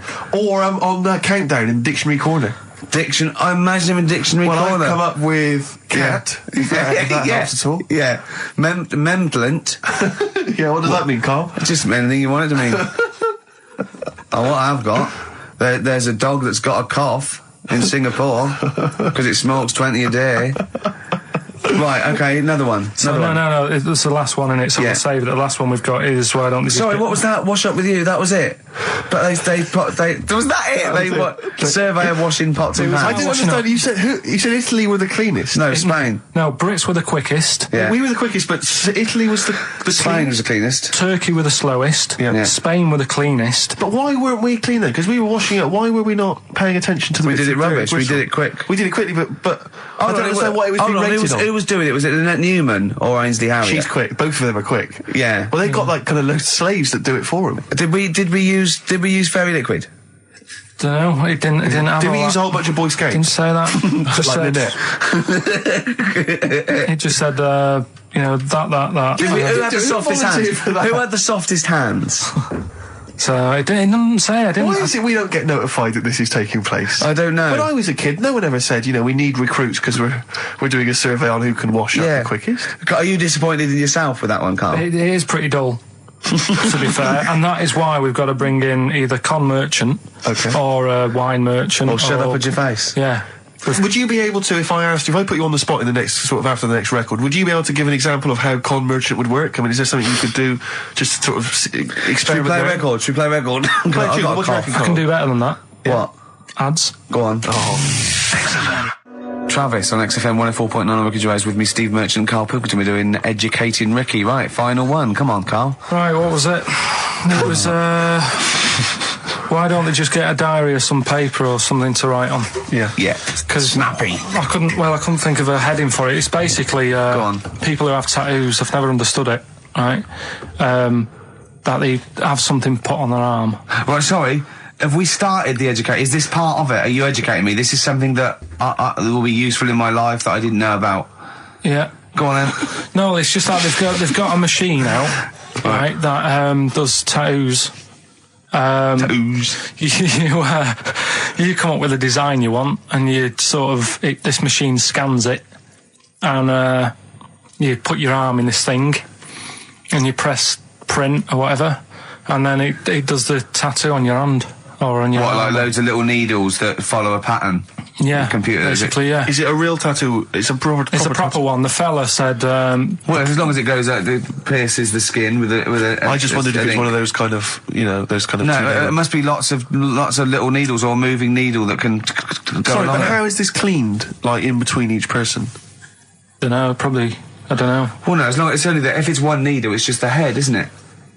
If it's one needle that moves, does it like loads of little... What are we gaining from a machine doing it? Just because they're not going to sort of mess it up. But hold on, how do you keep your arm still? Because your skin moves slightly. So the machine it's sort of strapped to your arm. Right, so it's spread. The fella said that the tricky thing was in all this, it was the fact that nobody would let him test it out on anyone else, so he had to do it himself.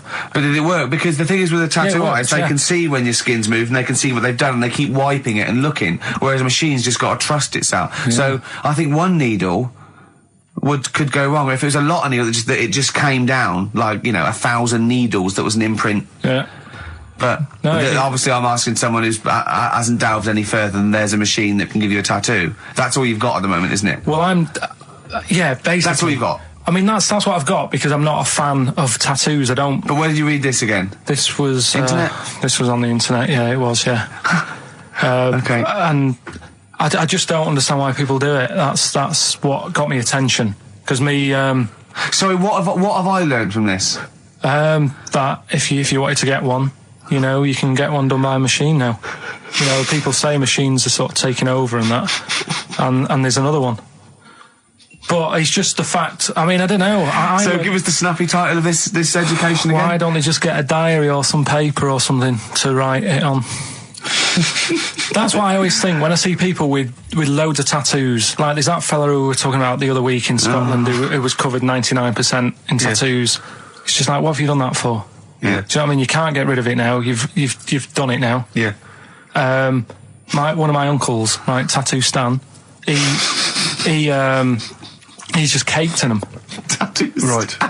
I don't think he's my proper uncle, but it's just like my dad's got. Tattoo Stan. No, my dad's got. That's a province in Russia, isn't it? My dad's got loads of mates who. When you say he's not your proper uncle, do you know, like when just a bloke someone who comes hang around around, with all school? right, Uncle Stan. Yeah. Do you know what I mean? And my dad had loads of mates like that. There was John the Screw.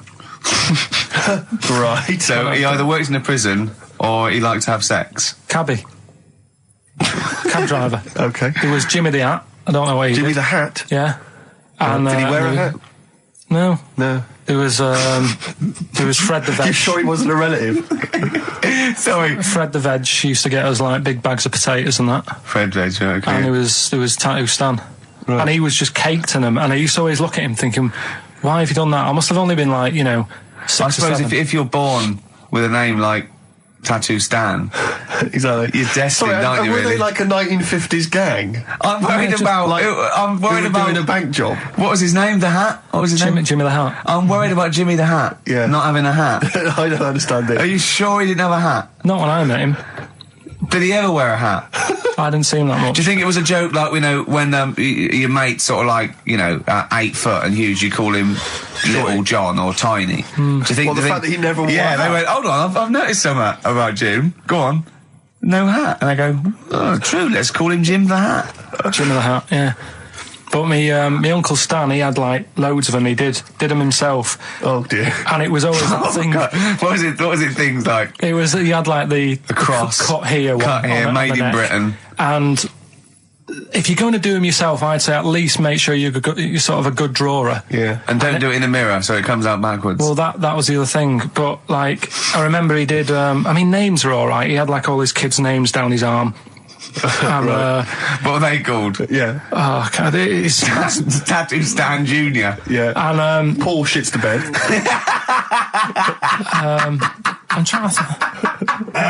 Oh, Wabbai Kate. yeah. But he had. Frankie never amounts to anything. Oh, go on. So he had like. Johnny, I don't think he's mine. So he did all this. I don't even know why I'm telling you about tattoos. No, nor do I, Carl. Hey, to be honest, Carl. So. Yeah. Okay. Any other nicknames your friends of your family had? What was your nickname, Carl? Just Pilky. Really. Because for a minute I thought Carl the Veg would have made a lot of sense. Yeah, Carl the Veg. And why has your dad got a little tattoo, Dopey Twat, on his arm? Right, we'll do the answers to Rockbusters next, yeah? Brilliant. Can I just interrupt you guys, because we've just had an email here. I hate to query you, Carl, and your educating Ricky section, because I know you put a lot... Don't read this, let me just read it for you. Just had an email here from Olivia, and this has also been corroborated by someone else, I forget who it was. She just tuned in, and she just heard you explaining the expression, letting the cat out of the bag. Sure. It's all to do with cats that were put in bags by dodgy butchers, possibly the 17th century, we're not too sure. Anyway, she claims... Well, let me see, she says she uses both the words twaddle and crap in relation to your definition. She says letting the cat out of the bag is an old shipping expression from when sailors used to get flogged for their misdemeanours. The cat letting the is cat, the cat of of course nine it is. tails, Of course which it is is. a kind of whip thing that they used to keep hanging in a bag below deck. If it was discovered that a sailor had done something wrong, the cat would be let out of the bag and you'd get a whipping. Hence, Of course it is. don't let the cat out of the bag, meaning to cover something up. She's talking nonsense, No, right? she's not. That's She the is, truth. That's because the the one truth. I read about that was there's not enough room in here to swing a cat, right? And that was people who worked on a boat. Yeah, well, and that's they the had a same whip. one. Well, that's fine. They can have two expressions for the They're not same going to thing. keep going on about people working on a boat to get loads of things. You can't have two phrases about the same thing. They're not going to be going to do with their time. Think how many just coming up with stuff. Think how many metaphors have birds in them, and it's ridiculous. Why can't you can have as many sayings as you like about anything, Carl. Yeah, There's not a rule. Whatever. They don't go, we've made one up about the cat and nine tails. Well, cheers for that, Oliver. Olivia. Yeah. Don't see your email coming up with the Rockbusters answers, so you better give us the answers. Let's give them out. The first one was Well, here we are again, XFM on a Saturday, just gone 1 o'clock, Steve, if I'm very much mistaken, but we're not here as such. We're away again, gallivanting around. We've got to do the special sort of best of again. Okay. Which we did a few weeks ago, so this is the best of the last 3 weeks. Which I think is the best 3 weeks we've ever had. But I'd like it condensed into 2 hours. Yeah. Yeah, some great music as well in there. Yeah, there'll be some great music, interspersed with fine chat that you've already heard. Yeah. Except this bit's new. We've actually, out of the kindness of our heart, we've come in last week. Yeah. And we've done a few clips, just because we felt a bit guilty about shooting off. Yeah, I mean, even now, having heard this link, I'm beginning to wonder if it was worth our time. Yeah. Well, should we play a classic link? Let's play, what, from the last 3 weeks? After this is Feeder. Alright, so, here's the first bit.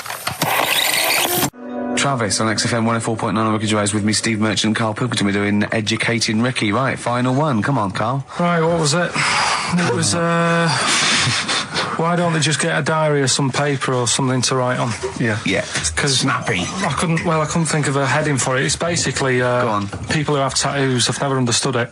Right, that they have something put on their arm. Right, sorry. Have we started the educate? Is this part of it? Are you educating me? This is something that will be useful in my life that I didn't know about. Yeah. Go on then. No, it's just that they've got a machine out, right, that does tattoos. You come up with a design you want, and you this machine scans it, and you put your arm in this thing, and you press print or whatever, and then it does the tattoo on your hand or on your arm. Like loads of little needles that follow a pattern? Yeah, computer. basically, yeah. Is it a real tattoo? It's a proper proper one. The fella said, well, as long as it goes out, it pierces the skin with a I just wondered if it's one of those kind of, those kind of... No, it must be lots of little needles or a moving needle that can go along. But how is this cleaned, like, in between each person? I don't know. Well, no, it's only that if it's one needle, it's just the head, isn't it? If it's one needle that moves, and does it like loads of little... What are we gaining from a machine doing it? Just because they're going to sort of mess it up. But hold on, how do you keep your arm still? Because your skin moves slightly. So the machine it's sort of strapped to your arm. Right, and so it's spread. The fella said that the tricky thing was in all this, it was the fact that nobody would let him test it out on anyone else, so he had to do it himself. But did it work? Because the thing is with a tattoo artist, they can see when your skin's moved and they can see what they've done and they keep wiping it and looking, whereas a machine's just got to trust itself. Yeah. So I think one needle could go wrong. If it was a lot of needles, that it just came down, 1,000 needles that was an imprint. Yeah. But obviously I'm asking someone who hasn't delved any further than there's a machine that can give you a tattoo. That's all you've got at the moment, isn't it? Well, basically. That's all you've got? I mean, that's what I've got, because I'm not a fan of tattoos. I don't... But where did you read this again? This was... Internet? This was on the internet, yeah, it was, yeah.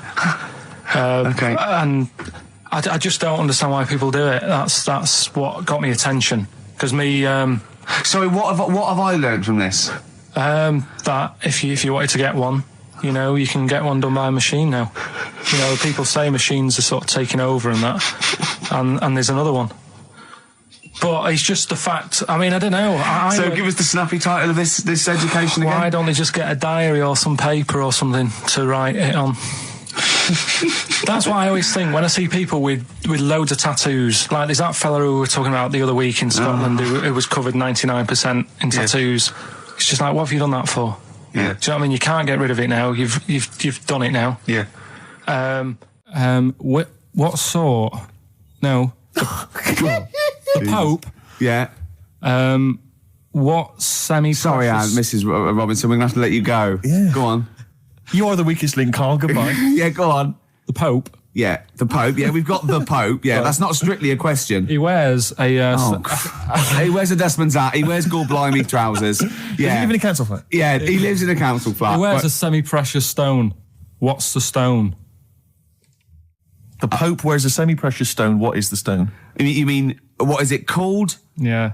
What is it called? What, is it got like a kind of papal name? I think it's like, you know, is it a 18-carat one? So we got to try and get the carrot yeah, of the Pope's big diamond. He calls it Dennis. He calls it Dennis the Stone. Do they want the type of gem it is, like or is there some kind of papal name for it? Or do they want it like the Rosetta Stone, or I don't know. I can't see. Play a record. Play 2 record. Let's not. Where's your hat at?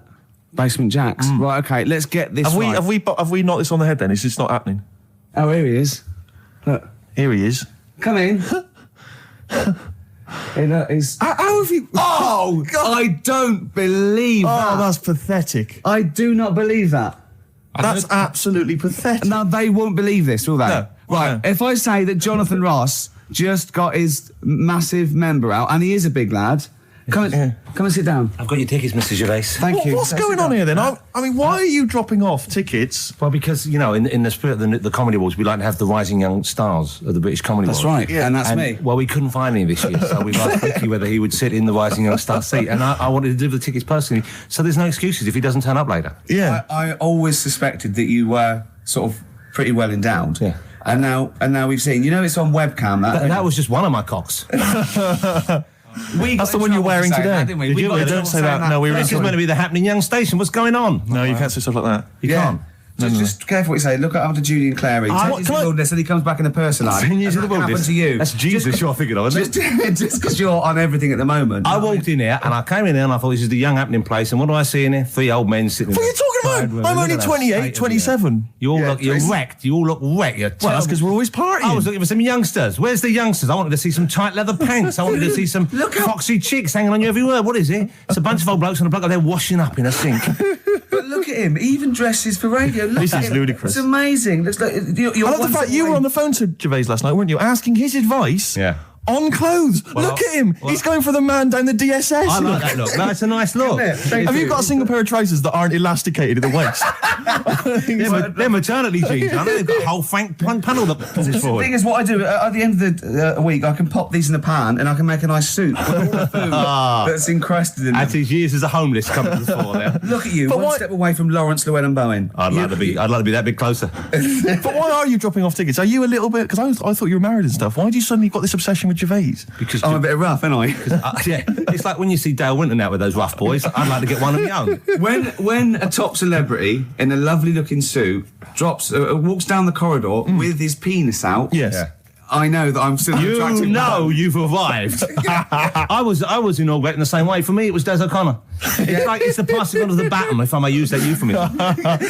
and you've been battened. But it's fantastic. Well, it is a pleasure. I don't think I'm complacent just because I'm mixed with people like you. I still wake up and think, I don't believe it. I'm mates with Jono. Can I just point out? Jono. I was listening to the show last week, and I heard you, as always, revealing a little too much about yourself, if you don't mind me saying so. Yeah. Steve, Not as much as you. No, but that was just for the benefit of the room. Yeah. And talking about when you used to occasionally urinate in the sink. Yeah. When you were around my house last time, and I came in, and you looked a bit shifty. No, please reassure me. It was more ownership. That I was like, I went to my territory, and then other people that come in that go, has Gervais been round here? It's like just marking my territory. Because my coffee the next morning had a hazelnut tang to it that I don't remember putting in. Can I just say something? Because I mean, I used to, you know, mention to you, Gervais, when we first started getting involved in the business. Yeah. I used to say, if there was one celebrity I'd like to be friends with, it's Jonathan Ross. Yeah. Lo and behold, Ricky's befriended Jonathan Ross. I'm nowhere to be seen. But Not Ricky invited told me- round. Ricky told me that I could be his friend, providing I never extended the arm of friendship. Right. Yeah, if you ever... I thought as much. He tries to keep everyone else down he works with, from the office, all the other shows. He tries to keep them down. I didn't even want you to come in. I wanted to meet you on the steps. Yeah. I didn't even want to tell you you were around. But you called. He went, who's that? And he saw your name come up and he went, well, can I meet him? Well, you're all coming tonight, though, aren't you? This isn't Radio 2, by the way. These links are way too long. This is snappy radio. We have to play out... Yeah. You might The be kids have lost lost, interest. But the kids want to hear Coldplay, Catatonia, You know what I like? Faithless. How about some more of that instantly forgettable hip-hop you play each week? One of those obscure hip-hop hooray. That's the worst feature on British radio. You should be ashamed of yourself. Wait a minute, I've heard your quiz on Radio 2. You're having a laugh. The hip-hop's had its day. Put it away. Put it away. I'm Karl. Karl, how you doing? I'm all right. Got a question for you. Quiet man. Got a question. Yeah. The Pope. Yeah. What semi-precious stone does the Pope wear? That is easy. Go on. Topaz. Is that the right answer? I don't know, I might have wrote it down. I'm really sorry, Jonathan. It's not what he publicly admits to, but I have to know because I was hanging out with him at the Groucho one night and he was saying, oh, look at this, look at that topaz, go and buy that, look at that. Vatican City. Look at that, we can make a nice ring out of that, he said. Didn't go anywhere, but thanks for asking. I better go, I've got to go and buy some winkle pickers. Thank you very much. Okay. Enjoy nice to meet it. you, Stephen. Carl, I wish I could say it'd been a pleasure, but actually it was quite creepy. See you later. Thanks. That is a blinding record. And before that, Rick, what do you make of those adverts? They were great, weren't they? I like them, yeah. I'm going to buy all them products on the way home. And that's endorsed by Ricky Gervais. He's won awards. Yeah. Rick, do you remember this? This was a hilarious moment. No, you'll remember this when you hear it. It was when Karl said something that was basic. Well, I think for a lot of people it sounded like a lot of old bollocks. Badly drawn boy. All possibilities on XFM 104.9. I'm Ricky Gervais, with me, Steve Merchant and Karl Pilkington, and a few new characters. Steve, I can't believe as that. you said, I know you love Moyles and his sort of wacky stuff, and Chris Moyles, Edmonds, one of the greats, and Edmonds, and just all well, I'm going to go along the same sort of vein. I've come up with a couple of. Can I show you one? I'm excited. Okay, well, it always starts with a sort of doorbell. Okay. So it goes, ding dong. I go, oh no, hold on, Steve, hold on, Karl. Who's that at the door? Yeah. Hello. Oh, hello. Oh, look, it's Camp David, the right queer gay. Oh, hello. Hello, you look all gay today. Is that because it's nice weather? Oh, no, that's not what it means. Oh, have you got a girlfriend, Camp David, the right queer gay? No, but I've got a boyfriend. Yeah. Oh, bye. Yeah. Right. Oh, ding dong. Oh, it's another one. Another comment. Hello. Oh, look. It's Holy Fuck, the little funny Chinese fella. Wait, that's his name, Karl. That's his name, Karl. Karl. Hello, Holy Fuck. Harold. Yeah. Right? Yeah, that's fine. Mr. Fuck, you can call me Holy if you want. No, I'd prefer to call you Fuck. Yeah. Right? You're right. Nothing wrong with this so far. No. Have you got a girlfriend, Mr. Fuck? Achoo. Oh, you haven't got that SARS, have you? Yeah. No, that's my girlfriend's name. See? Yeah. Clever. Oh, just before you go, Mr. Fuck, I've got two things here. I've got a nice trilby hat that you could wear, or I've got a little lampshade. Right. Which one do you want to put on your head and walk around? I presume the trilby. No, but it's not. No. Yeah. Lampshade. Lampshade, of course. Bye. See you later. Yeah. I thought they were genius. Can I be honest? I'll be honest. I thought they were brilliant. I thought they were. You didn't steal them off Chris Moyles, No. They're original. They're original. Sometimes characters. Chris Moyles has done stuff as good as that. I know. Yeah, I know. But no, these are all mine. So there you go. We'll be hearing more from Camp David, the right queer gay, and Holy Fuck, the funny little Chinaman. What? All right, Karl. Yeah. Is that your sort of humour? It might not be your sort of humour. You just should have run it past me before you did it. Yeah. What one are you worried about in particular? The not Camp David. Well, say his name. No. Say his name. Which one? I don't know which one you mean. The Chinese fella. Well, I forget who that was. What was his name? I can't remember. Well, if you can't remember, it can't be that good, so we'll leave it. We won't do it again. Right? I'll tell you what I've got, Steve. Oh, what? I'll tell you what I'm thinking. Go on. Right. Do you know, like, TV programmes sort of get rested in the winter? Ding dong. Oh, no. Hang on, who's this? Oh, go on. Hello again. Not now, Mr. Fuck. We're talking. Bye. Is that Holy Fuck again? Yeah. Okay, Karl. Look at Karl's face. Right. Okay, that's it now. I'm not answering the door anymore. Right. Okay, go on. Right. Yeah. Ding dong, ding dong, ding dong, ding dong. He's trying to get in. Don't be impolite, Rick. Come on, Rick. He wants to come in. No, it's too late. It's too late. He's gone away now. Go on. Right. Anyway, what I'm thinking is, Rockbusters coming back for a bit. What? What are you talking about? He likes my idea. He likes my characters. He doesn't like that idea. If I Go on, what, Karl? No, what? I was going to say, if I came up with with what? With that Chinese fella. What was his name for a sketch? You wouldn't have liked it. So let's do Rockbusters and see how it goes. I know you weren't a fan of it, but Hang on, Yeah, but to be honest, Carl, he dissed cheap as chimps, and we know that's a brilliant idea. Hang on, sorry, we all agreed that Rockbusters was a piece of old toss. No, I didn't. I said it needed And that's resting. why we stopped doing it. I said it needed resting for a bit. I don't remember that conversation. What do you mean it needed resting?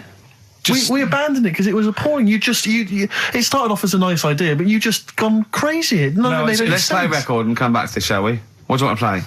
Bit of sugar. Oh, Yeah, brilliant. That cheer us all I up. don't know why you were thinking of bringing this back. I'm genuinely worried about this. Well, Is that the doorbell? right then, which leads us nicely into... Knob news. Oh, it's the welcome return of Knob News. Right, okay, it's very much like the news at 10, this, isn't it? I do a bong, or in this case a schlong, and he gives me the headlines, the knob news of the day. The big, where have you collected all this knob news? Was there a lot of knob news this week? It was mental this week. The amount of stuff. The way it works, you give us the bong, Yeah. I'll give you the headline. Okay. Steve decides which stories we're going to talk about. And now on XFM, knob news. Schlong. Man grows knob on his arm. Schlong. Man gets doctors to make him a second knob. Schlong. Turkish prisoners made hole in cell wall to produce third inmate. Schlong. Doctors accidentally remove man's testicles. So, well, can I straight away go for the accidental removal of the testicles? Well, it's happened before, hasn't it? We've talked about that before. How did what did he go in for a tonsillitis? What are they called? Tonsillectomy. And he went in the wrong way. What are you talking about? How can they accidentally remove his testicles? It says, he didn't look at his folder, and the doctor said to the fella, "Oh, we've removed your testicles and we wanted to take out your prostate gland." So that's what happened. There's the story. This is what I mean. That's why I don't like going to the doctors. It happens, doesn't it? Because all these sort of it's when they say things like, "Oh, it's just we do loads of these operations." That's when they're not concentrating. Brilliant. Do you know what I mean? When they say it's procedure, that's like having a boring job that you do every day when you're not going to be concentrating. I prefer them to go, "This is a tricky one, this." I know what you mean. I do know what you mean. People, you watch TV programmes about, like, you know, removing someone's second head or whatever, and there's like the best surgeons from all over the world. It's televised. They can't make a mistake. They can't go, "We took his legs off by mistake." Whereas the fella who's having a prostate's like, "Oh, do you want to do it? I'm sick of doing that." Yeah. And they're probably doing a crossword whilst they're at it. Of course they are. I've seen that actually in operating theatres. They're doing a crossword. That's what I mean. Yeah. I was just examining some of the other knob news, Rick, a little bit more closely. Man gets doctors to make him a second penis. I'm sure we're all interested in what happened there. Yeah. A German who persuaded doctors to give him a second penis has lost his wife after he showed her the result. Biker Michael Gruber lost his original penis in a motorbike accident, and doctors built him a second one using a mixture of skin, bone and other tissues. Bone? Apparently, the penis worked so well that he was even able to father a child with his wife Bianca. But Gruber was still not happy and asked doctors to repeat the operation and build him a better organ, to which they agreed. From his hospital bed, he said, "I've got 2 penises, but no wife. I'm hoping when I get rid of one of the penises, I'll get her back." What do you mean? Sorry, he had 2 put on. What side does he wear? So he's had both. So he's had 3 then. Yeah.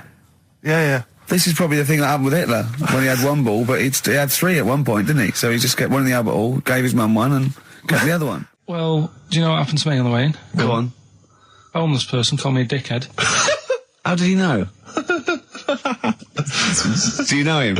Is that why? He's like the local big issue fella. Oh, yeah. Yeah. And he knows me. He sees me walking up and down the street. Oh, that's how he knew you. Right. So normally I have a bit of a chat with him and that. And I walk past him. And, you know, I can be a little bit cheeky with him because I've been cheeky with him in the past with stuff. You pinched his arse. No, just, you know, saying stuff like, "God, you're always there. I mean, you got home to go to," and stuff like that. Yeah, just breaking the ice. No, he knows, and he'd laughed at that, right, last time, so I thought I can be a bit cheeky, right? So he goes, "Do you want a big issue?" I said, "No." He said, "Come on, I've got loads of them," right? So I sort of said, "Oh, when I was a kid, and I used to do a free paper around the free papers one," I said, "Just put them in the bin and go home." Right? And he went, "Yeah, but how am I going to get any money doing that, you dickhead?" You see, I can see his point. He is homeless and having to sell newspapers to get 50p or a quid or whatever. Yeah, and sometimes I treat him, right? And today I didn't have any money. I had a takeaway last night and I normally give them a quid. And I felt bad not being able to do that because I didn't have any money on me last night. Right. I couldn't look him in the eye. Did you explain this to the homeless person, the traumas of the takeaway without the tip? Did you explain that, you know, you've had it hard as well? I go, look, you don't know. I had food delivered to my warm flat. Yeah, it was a nightmare. You don't know what that's like. You don't know what the trauma is because you can't have food delivered to your flat because you haven't got one. So please don't look at me like that. You should have said. But most people ignore him. At least I gave him a bit of acknowledgement and sort of... took the mic. Yeah. I didn't think I was. I just was being friendly. No, I know. You got to be careful with the homeless because this is true, and this is you know when the clocks went back recently, so you got an extra hour in bed. Yeah. And I was at Cash Point with a friend of mine, and there was a homeless person sat by the Cash Point, and you know we were getting some money out, and she said spare some change, and my friend said, oh, he's a bit awkward. He's just trying to make conversation with her. He went, oh, clocks go back. Extra hour in bed. Oh no. I gave her £2. I felt so bad. He didn't do it intentionally. He didn't realise what he'd said. Just making conversation. It's tricky making conversation with the homeless because there's so many areas you've got to avoid. You know, what was on the telly. Yeah. You know. Although I get recognised by homeless people and think, are they? I don't know where. Well, you got to remember that's very much your demographic, Rick. Yeah. You know, people who watch TV through the window of Dixon's. In Dixon's. Yeah, they always. Ricky Gervais is on. Yeah. Pop the telly on. They can smell the alcohol on you. They think you're one of them. There's a fella who was in a coma for 20 years. Just they kept like taking him through like the normal day. They take him to Alton Towers and stuff. He doesn't know anything about it. Just kept going through the motions. Don't know if they kept charging him. Kept putting him through all that. He eventually came out of it. 20 years. And went, stop taking me to Alton Towers, it's shit. I just thought, imagine how much post he had. Eh? How much post?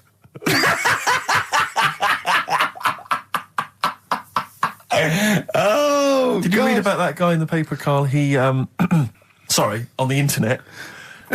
He in about, I think it was about 1984, 85, he had a terrible car accident. But this must be it. He went into a coma. This must be what he's talking about. Well, they didn't take him to Alton Towers. Of course they didn't. But you've got to try and decipher the truth from the conjecture, from the thing that I mean, don't forget, Karl realises that he's had a dream. He talks to Suzanne and goes, that was good, wasn't it, last night we were in the plane? She goes, no, that's a dream. He goes, oh yeah, where's my cornflakes? You've got to, you know what I mean? I can now decipher what he's actually seen, what he's read. Well, go on, what did you... Well, I'm assuming it's the same guy. It is the same guy. It was a guy in some small American town, and he'd had a car crash, and he'd gone into a coma, and his wife had left him. She'd gone on with her life, because he'd been in a coma since then, and he had just woken up recently. Marriage wasn't working. Marriage wasn't working. He just wasn't paying enough attention. She was pregnant at the time, and so now his daughter is basically the same age as he was when he went into the coma. And he's just started coming around. He's just started making jokes. They said, how do you feel? He said, horny, which I thought was quite witty for a man who'd been in a coma for however many years. But anyway, so he's slowly trying to rebuild what life he can. What do you make of that, though? Because the thing is that he's missed. Imagine what he's missed, Karl. Imagine the music that he's missed. The Live TV Aid. programs, Missed Live Aid. Live Aid. He missed Phil Collins playing in 2 continents in one day. Which, frankly, I'd be devastated if I discovered that. Missed Bros. Yeah. Yeah, so he doesn't. So he put on ripped jeans and they go passe. They just have to send him a series of those I Love 1986 programs with Kate Thornton filling him in on what he's Exactly. Peter Kay reminding him of space operas. Yeah, he remembers those. Talking rubbish. Yeah. So extraordinary, though, isn't it, Karl, to think? No, obviously. So had he aged much? Because he hadn't had any problems or anything. No worries. Well, he probably wouldn't have. Physiologically, he probably wouldn't have the wear and tear of a 43-year-old man because he wouldn't have sun, he wouldn't have had sort of nicotine, beer. Unless they were just feeding that to him. Anyway, still, yeah. So you'd feel groggy though, wouldn't you? Yeah, you might feel a bit groggy. Yeah. Well, he's not fully back to normal. I mean, there's some kind of residual brain damage. Yeah. But nevertheless, he can form sentences. He's got no real memory, so he can't remember a lot of things. It was just when I saw Karl, have you been in an accident? XFM 104.9, we're not here. This next clip is one of my favourite clips. Look, it needs no introduction. Here it is. Yeah, Rick, I don't know, I just wanted to bring your attention to this. Someone passed this on to me. It's from the Guardian's media website. There has a sort of website that's dedicated to kind of media information. Is this about our complaint? Well, the headline is "Comedian Rapped Over Radio Innuendo." Right. Jessica Hodgson has written the article. Are you familiar with this? Have you seen this? Be careful now, because we actually got a complaint. A lot of people don't know this. We got a complaint upheld, and all of this we're very sorry. We didn't mean to offend, and it was a while ago. So we are going to be very careful. Carl's getting very nervous. We're just going to read out. We're not going to editorialise, Carl. We're just going to read out what the Guardian printed about us. All right? Okay. Comedian Ricky Gervais has had a dressing down from a broadcasting watchdog for his repeated use of the word cock in a lunchtime radio show. That's all right. That's what it says. Fine, Carl. that's what he's not going to say it again. He's not. Yeah. Go on. Imagine this is the news and I'm reading it. Yeah. The Broadcasting Standards Commission upheld a complaint against the comedian for coarse sexual innuendo in the programme on London station XFM. The Commission acknowledged that the presenter's remarks were intended to be humorous, but took the view that the amount and detail of the coarse sexual innuendo had exceeded acceptable boundaries for broadcast, said the BSC in a statement. The complaint objected to a section in the Comics Saturday afternoon show when he discussed the different meanings of the word cock. Gervais wondered aloud whether the word was acceptable when discussing birds, but not the male sexual organ. A BSC spokesman said the comedian went on and on about it for nearly 5 minutes. XFM, a self-styled alternative radio station, said in its defence that its remit was to provide cutting-edge programmes for a youth audience. The station said the programme's brief was to include elements of alternative comedy within certain shows that would not fit within a more mainstream radio station format. In this particular show, it was not the presenter's intention to shock when they took a humorous look at how the English language could be construed in different ways within different contexts. Gervais, whose big break was on Channel 4's 11 o'clock show, has shot to household status through the portrayal of David Brent, the middle manager from hell in BBC Two's cult show The Office. Just in case you didn't know what I was talking about. Yeah, he's a household name, but they just thought you might not have heard of him, but he is a household name. Now, that's good. That's good reporting, and they're quite right about it. And just to remind people, it was when Steve said the only bird that hasn't got a penis is the swan, and I went on about the male bird being called the cock, but I couldn't use that to mean, and it was childish. But what annoys me is, I'm sure I've heard things on like Radio 1 like that. Oh, what's what's her name in the morning? Sarah Cox. Yeah, and as there's a DJ like Karl Cox. Yeah, so you got Karl. What's the matter? I'm just saying. You're just saying there's a pair of DJs on. Yeah, but we've done this. I know. What are you talking about? We're just talking about names. They're just saying the names. Now, I love cocks in the morning. You're a big fan of cocks. And at night. What's the matter with you? Come on, Karl. All right, we've taken it. Have you actually been rapped over this? No, I don't know what. Have you had a dressing down? No. When did that happen? I don't know. I was meant to tell you, and I never got round to it. Okay, thanks then. So don't do it again. We went. It was a great day, wasn't it? Brilliant round of golf, absolutely brilliant. Such a beautiful place in Stoke Poges, like a really posh place. And are you a good golf player? Well, we'll get to that. Oh, okay. Wow, he bought the shoes especially for it. Oh, I'd love to have seen him in those little shoes. I know, and they were no good because they were metal spikes. We had to change them. He was annoyed straight away. He spent over £22 on these golf shoes. We hired a buggy that was brilliant fun. I was bombing along, wasn't I? I don't drive, but it was great on that buggy. Well, you've been on a buggy with me and you were a bit scared. Yeah. What I nearly killed us once. I was just taking banks and things, but you don't see sort of bunkers, and he'd scream and go, "Stop!" And he'd put his foot down the brake, and then I reversed. At one point, he sort of did a handbrake turn next to the lake, and then we had to reverse, right? And you just flick a switch and put your foot down. He did that without looking. I look behind, there's a big oak tree there. He screams, "Watch the tree!" Right? He's so Dukes of Hazzard. I kept jumping in and leaving him behind because I had to go to my ball. Because anyway, so the first shot, I got on my driver. I honestly did one of the best shots I've ever done. It went straight down. It was great. I thought, phew, got away with that because it's always the first one because it's a clubhouse and you want to look good. Yeah. So He tees up, and I've been saying, buy some balls. He just got 6 balls. I was going, what if you lose me? I won't lose 6 balls, right? He tees up, right? Whacks it. It goes miles, like right angles, straight into the woods, right? He turns around, he goes, go and buy some more balls. So I'm laughing, because it's like impolite to laugh, but he broke the ice for me, and I was falling around, and then his second shot, I go, you know you're off a 3 now. If you take another shot, he went, oh, right. So it's his third shot, he puts the ball down. He hits the ground before it and misses the ball altogether. And I was on my back, wasn't I? Unbelievable. Actually rolling about on his back. I was rolling about. And we were terrible. I went round 107. He went round in like 119 or something. It was just rubbish. How long did it take? 5 hours. Of course. And there was no one around, luckily. But it was fantastic. So then we go and have our meal. What annoys me, I said, right, I'll go for a run. He went, I'll have a bath. I said, I'll see you at 7:45. At 7:55, I have to call him. He's not ready, so he's let me down there. I can't stand lateness or laziness. You hate lateness. Yeah, and he's let me down. Do you know his excuse? He fell asleep in the bath because there was no light bulb. There's no light bulb in the bathroom. So instantly he fell asleep, and he was late. No, do you know what I mean though, Steve? If you're sort of like nice and warm and what have you, I was tired anyway. I've been stressed out for 4.5 hours, right? My life flashed in front of me a few times in that buggy. So it's all sort of wears you down a bit. I thought, right, I've got a headache. You're going for your run. I'm going to have a bath. I walk in, put the light on. For some reason it didn't come on, but I thought, it's all right. I'll just... doesn't matter. You can have a bath in the dark. Summer, so it's light anyway. Well, there's no windows in the bathroom, so... So you were in the darkness? So I'm in the darkness. I nod off because I'm shattered. He calls up, hassling me. So I said, well, it doesn't normally take that long for me because, I haven't got, like, long hair. I've got a dryer and I can sort of one wipe. Yeah, he's already 10 minutes late, though, when I called. Well, 10 minutes. 10 wow, minutes. Lateness is lateness. Next. It doesn't matter. Dinner wasn't until 7:15, so we had, like, another 20 minutes anyway, so it doesn't really matter. Yeah, but we said 7:45. So he's calling up, hurry up. So I said, yeah, all right. So I get out and dry and like my tackle and what have you. Calls back again 30 seconds later. No, I don't. I don't like that. Not gonna do that, then. Give it a wipe. 30 seconds later, come on. So I end up going downstairs to the meal area, naked, with a wet shirt on and wet socks. I've got headache as it is. Meant to be a relaxing weekend.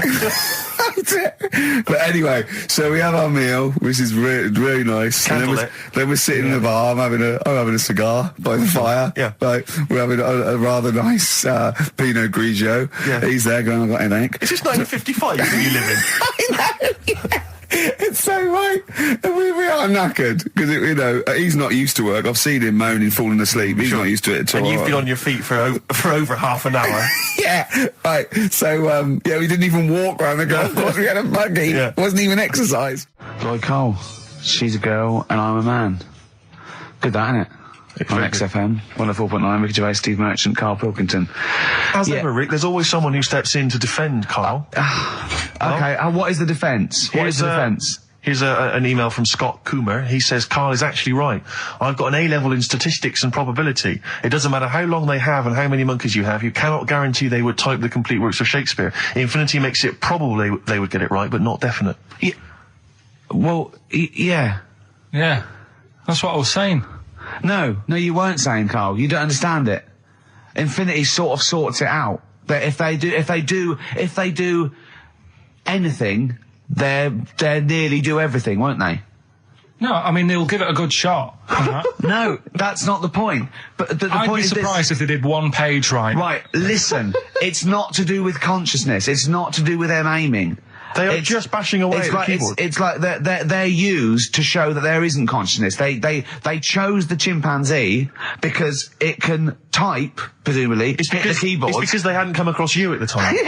Yeah. It's to take out thought out of it. It's to take out reason and trying, right? It's just random. They're saying that if you typed enough things, if the computer was left typing everything, if you left it for an infinite amount of time, and they chose Shakespeare because there is meaning behind it, and it's difficult to get it exactly right, to show you that infinity would come up with it's not just Shakespeare, it's every novel. It's everything. Fairly eloquent there from Gervais. A quick riposte, please, from Karl Pilkington. No, I'm just saying, what I don't understand, if it hasn't read it, then how does it know where it's going? Listen, right, listen, right, Can I just explain to people, right? Some people have said, why are you cruel to Karl? He drives me mental with things like that. What do you mean, wow? Can I just go? Let me just take a breather. How do I do your editing? It keeps coming in the week. You know that I work here properly, in the week, don't I? Yeah. I've got a proper job, yeah? Yeah. Should be 9 to 5, but I normally get in at about 8 o'clock and work. A lot of about people getting 8 o'clock. Working hard, trying to do my job. 3 times this week, I've been rushing around. I walked past my little studio. He's sat in there, all right? Now, because I've got this sort of job, I can get away with it. I said to him, if I was a doctor, would he keep coming to me practice? If you were a doctor, there'd be severe problems with the NHS. Oh, imagine that. The standards would have lowered so much if you can arrive at the hospital, you're a doctor. We'll pop in, I'll go to lunch, don't we? We have a little lunch break, don't we? I go, come on, let's go now. He goes, I'm busy. I go, come on, let's go now. He's going, oh, you're doing me head in. Well, when I was talking about the monkey conundrum with Karl, he said to me, right, if I had a day off work, and I was, say, watching the TV, and with one hand I was typing a typewriter, would I type Shakespeare? I mean... Yeah, but you see, there's certain things. We were talking a little bit about this stuff the other week, weren't we, when we said, you were going on about Einstein, and I said he's not that good. You know, E equals MC squared. You know, it sounds good, but I've never used it and that. I've never used it! You haven't used 2 and 2 equals 4, Karl! The fella with an apple fell on his head. You know, it could have been anyone sat under that tree. Do you know what I mean? It's just annoying. Lucky. And it just happened to be a genius. Newton gets all the credit for his laws of the universe. Well, other people were working whilst he was having a lunch break under the tree. So in a way, it's like he didn't deserve to have that success story. Again, forget the apple and the tree and whether he was sitting down having a lunch break. It's totally irrelevant. Yeah, but what I'm saying is there's certain things that will just happen. You know, it's like, I think we were talking when we were out eating the other week, we were talking about Noel Gallagher. Well, this is the reason the monkey discussion came up, right? Noel Gallagher... I don't know what to say. I don't know what to say. Rick, I don't want to misquote Noel. I'll be like Herbert Lom in Clouseau. I'm going to get a twitch whenever he opens his mouth. I don't know where to start with some of his statements. Well, as I say, this discussion began because we were talking about a quote that Noel Gallagher supposedly gave. Now, I don't want to misquote Gallagher, but the gist of it was that he said, had I... written Wonderwall or whatever, instead of the Beatles writing Strawberry Fields or whatever, I'd be the one that was considered the great songwriter and it wouldn't be the Beatles. You know, it's just the fact that they came first that meant that they get all the credit as being the greatest band. I don't know where to start with that statement either. I mean, that's Gallagher's thing and he's, you know, well, whatever. We know what we think of that. What was your point, Karl? You agreed with him, didn't you? Yeah, I reckon, right? Do you know we've talked about putting a baby in a room before and it'll know what colour it is and stuff? If you've got a room that's painted red, right, but forget that, because that's going to confuse him. Hear him out. Listen to me. Say if they did some new TV show, right, like, what's that film with Jim Carrey in where The Truman Show. The Truman Show, right? So they make up a little room, and some woman has some kids, and you say, right, let's put the kids in this room, and they don't know what's going on outside. They don't know anything about, like, EastEnders and that. It's like their little world, right? They don't know anything that's gone on. How could a child survive without EastEnders? Right, listen. So, you sat in the room, right? And then, when they're all asleep... Right, wait for this bit. Someone Have you heard this bit? Wait for this bit. They're all in a room. Yeah. They're asleep. Yeah. Someone pops in, puts a guitar next to the bed. Right? Nips off out again. They wake up in the morning... And one of them goes, what's this? They don't even know it's a guitar because they've never seen one, right? They're talking English, though. Yeah. We just left guitar out of the vocabulary. Right, so... There's plenty more to come. So, one of them will pick it up, and they'll go, I don't know what it is, and they'll start strumming, they'll go, that sounds good, doesn't it? Give them a few weeks, they could come up with Hey Jude. Whereas, typing Shakespeare... A monkey that can't even spell. I see that. You can't answer it. I might come with you, Rick, if that's all right. We've got to sort of that Christmas special as well. Yeah, no, sure. All right, I see that. I'm shooting off then as well. Cheers, Karl. Darkness growing on me. Love that. Love the darkness. This is the Best Of Show on XFM 104.9. I'm Ricky Gervais with me, Stephen Merchant. Yes. I hope you're enjoying the Best Of. Depeche Mode there, and I Feel Loved.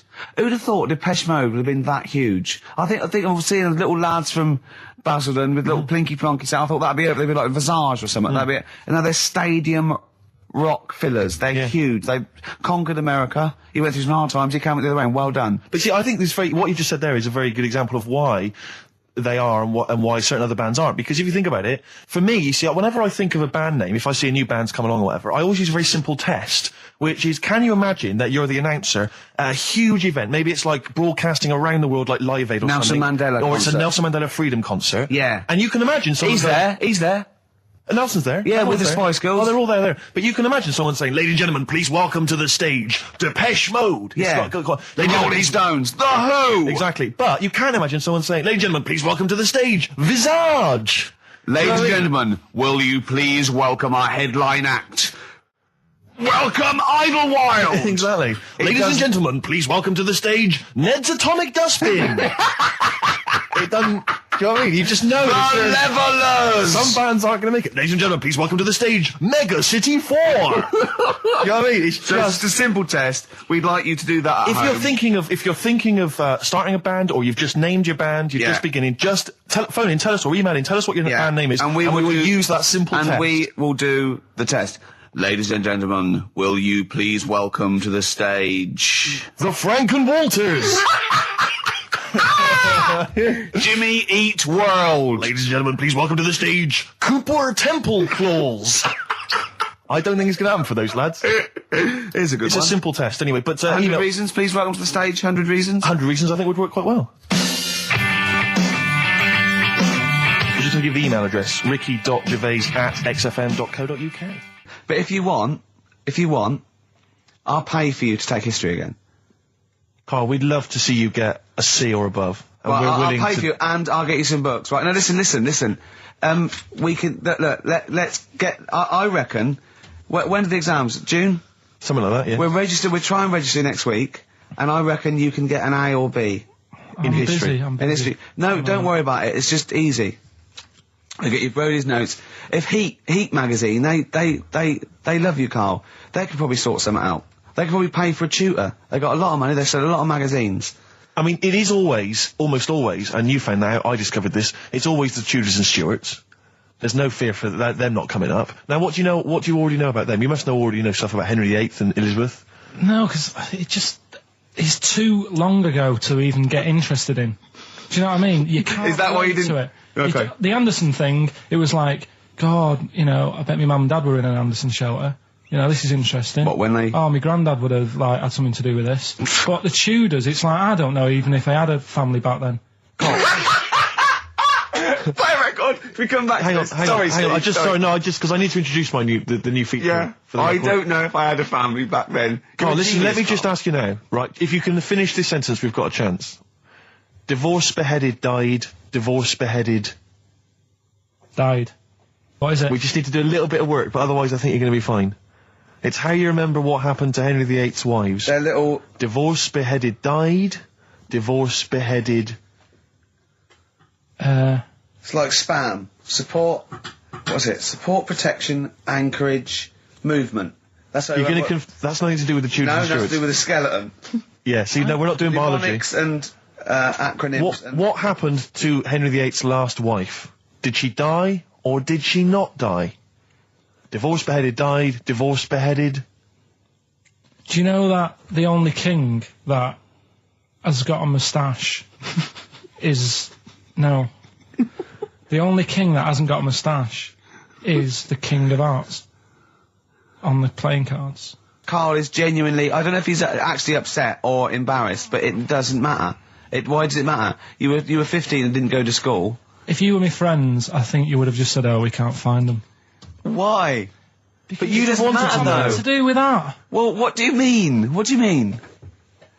It's ridiculous. Do it again because you want to learn, because there's great things in the world to learn about. Don't worry. Look, GCSE is vocational. Is vocationally for a 15, 16-year-old to go on to do A-levels or whatever, or to get results. But you don't need that because you've done very well. You don't care about the Tudors and the Stuarts. I mean, you know. I mean, I've had a couple of jobs, not this one, because you don't need qualifications to get a job. Obviously. In the radio. Yeah, obviously. You're absolutely right. But the ones that I have got in the past, I did, because I didn't collect them, I had to lie. And I didn't like go mad. I didn't say I had A's and stuff. But I didn't put history down because I didn't even know I did it. So it's a bonus. I kind of treated myself to like a D and a couple of C's and that. So it's like, well, he's not I love the fact that Karl even then was honourable. It's like, I'll at least put down the ones I think I took and lie, but the ones I didn't take, I won't lie about. Yeah, and don't give yourself a B. Exactly. If they're going to find out you lied, give yourself a B next time, Karl. It could backfire, couldn't it? I mean, my brother's a bit mental, and he used to do things like go for jobs and say, oh yeah, I've done this before. Like being a mechanic, and he's never even picked up a spanner. And yet, he'd have the confidence to go and try and fix cars. Well, I'm not that daft, but, God, and he... Who do you blame for this? That's just an easy way out. I have to blame myself. No? Yeah. What was the teacher like? Well, there's loads of different ones. I didn't like... I mean, the history teacher, it is my own fault, because with her, she was a bit mental. And I used to kind of stop the lesson by saying, oh, miss, tell us about your fireplace you've got that is made from a gravestone. Because that's what that would stop any English teacher in their tracks. And she loved telling you about it. Yeah, it was like, oh, I learned that from a teacher. So that's why I didn't know about divorce, head loss, and all that. Yeah. Dandruff legs. Horse, head loss, dandruff legs. But remember now, divorce, beheaded, died, divorce, beheaded, survived. That's all you got to remember. And what's that? That's what happened to Henry VIII's various wives. In order. What does it spell out? No, it doesn't spell out. It doesn't spell anything. You just got to remember the rhythm. In order in which he married. Yeah, but it helps. It's like when my mum taught me the alphabet. She taught me as like a song.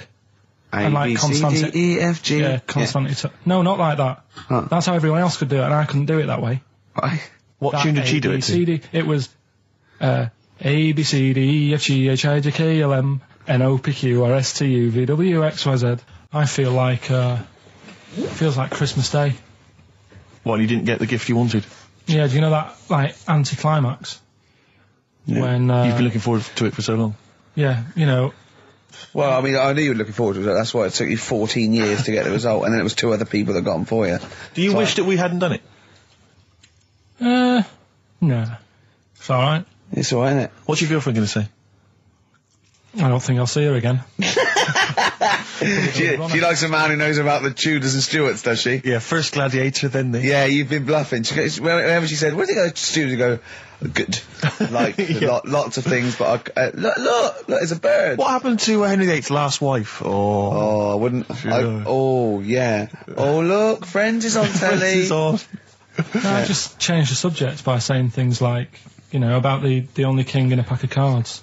That threw off the scent. That threw us off the scent. That wouldn't fool an invigilator, would it? That's the thing. You can't use that one with an exam board. I've said in the past to you, Rick, that my grandparents, so I love them dearly, but it's like for the last 30 years they've been waiting to die. I know. It's like they just sort of, it's like, you know, the novelty wore off of life. Life in the 50s. Yeah, they got kind of bored of it. Life, in the 40s, it was brilliant. All sat around the old Joannas, the bombs fell, singing. They loved that. The 50s, you know, that was great as well, because that was the post-war years. It was, you know, it was a bit tight in the pocket, but it was all right. Everyone pulled together. And then the 60s came along, all the crazy music, the funny hair. Let's stay in bed. Exactly. They basically stayed in bed.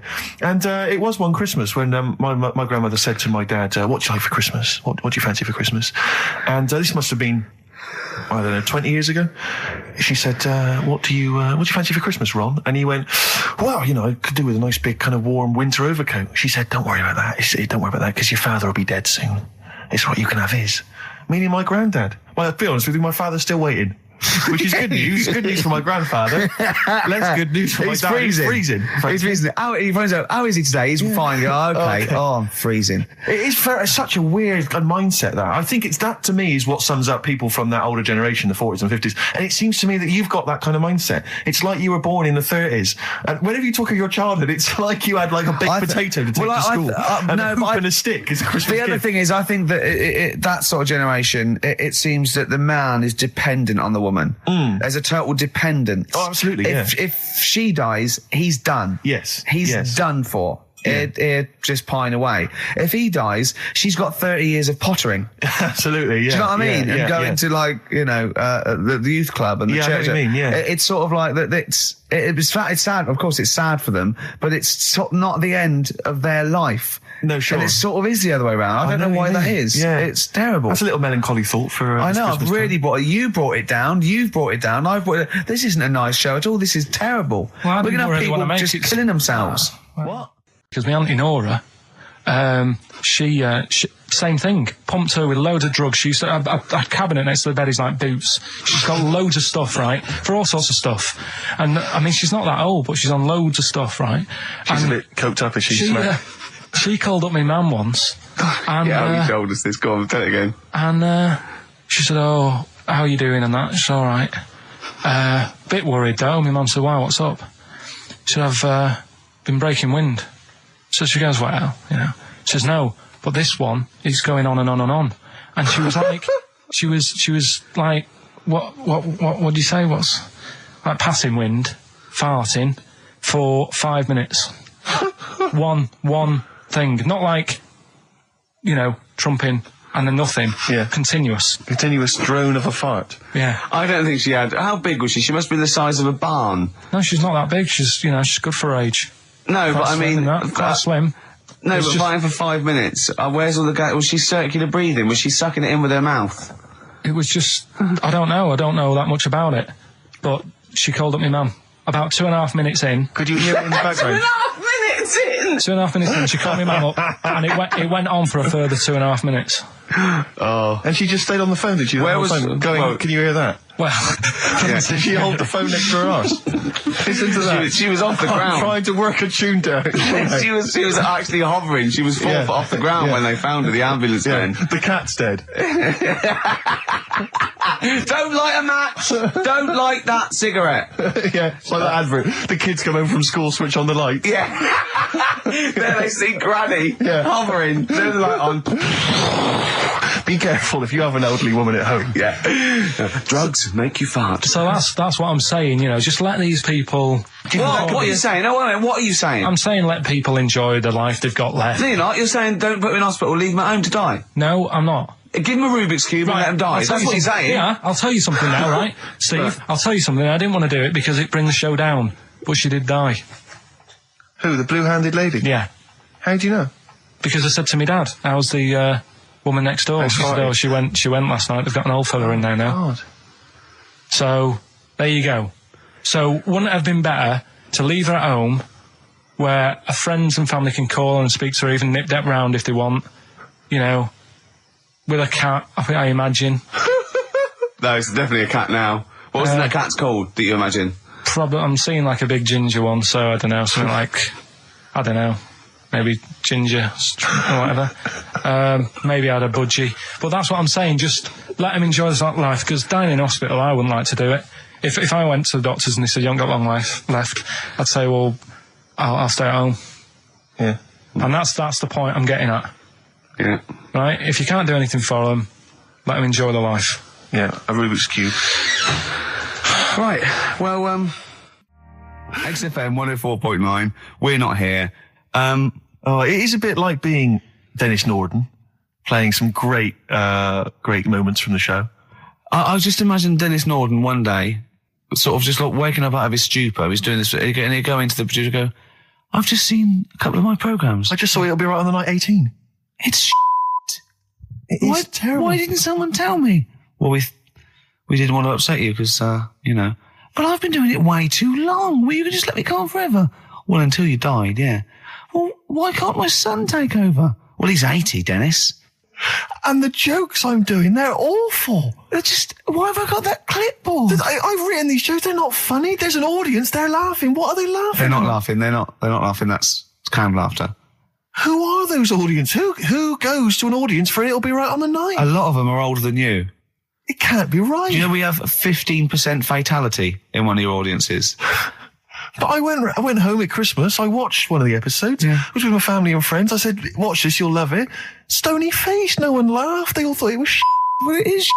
Well, why didn't you tell me earlier? We didn't want to hurt your feelings, you're an old man. You may be upward of 102. I didn't realise. Yeah. I think that my new TV is too big, Rick.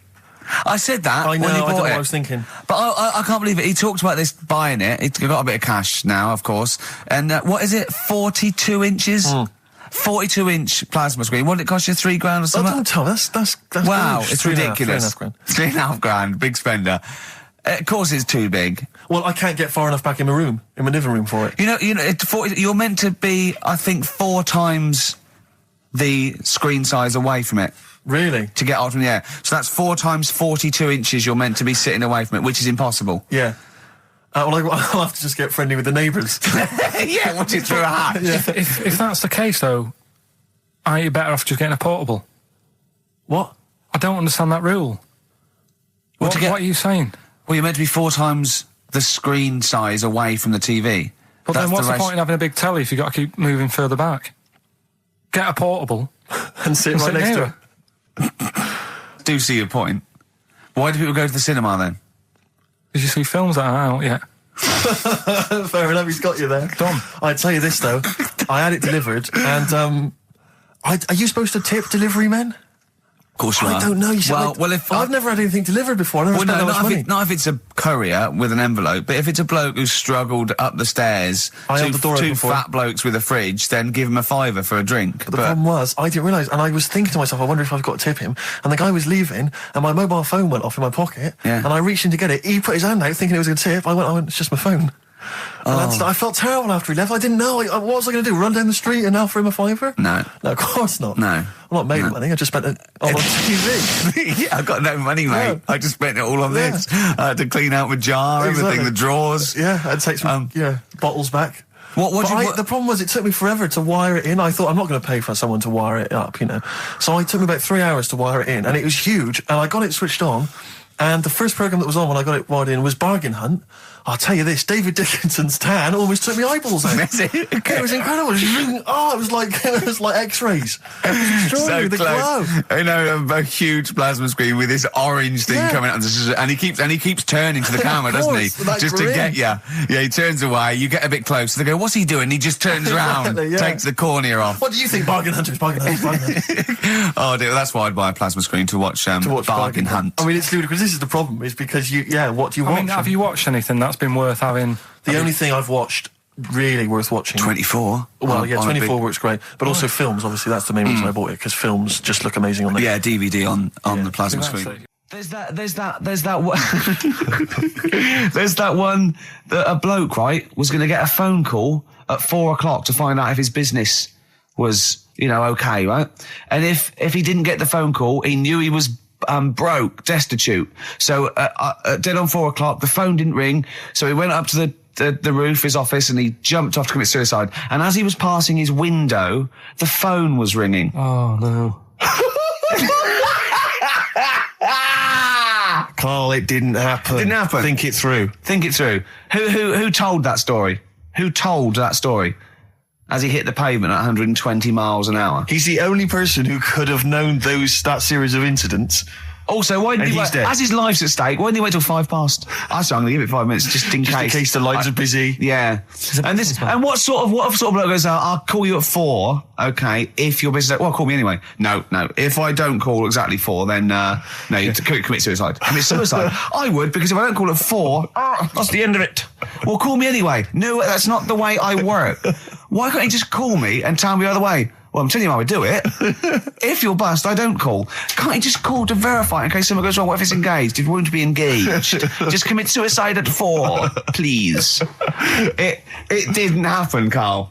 What exactly is there then? Is it just a kind of moon-like kind of surround with just kind of dust and rock? That's exactly you see, I was there when the Mars thing went wrong. I would have just sent a camera crew there, filmed a bit of that, right, and say, here we are, this is it. Ignore the little coffee shop in the background, right? This is Mars, because that's where it's like just loads of dust, holes everywhere. Side it up. Little round-headed aliens complaining. Whinging. Just like Mars. Yeah. So is there what's the best bit about the holiday? Come on, pretend you're Judith Chalmers. I have been doing. I would have done all. I would have said that.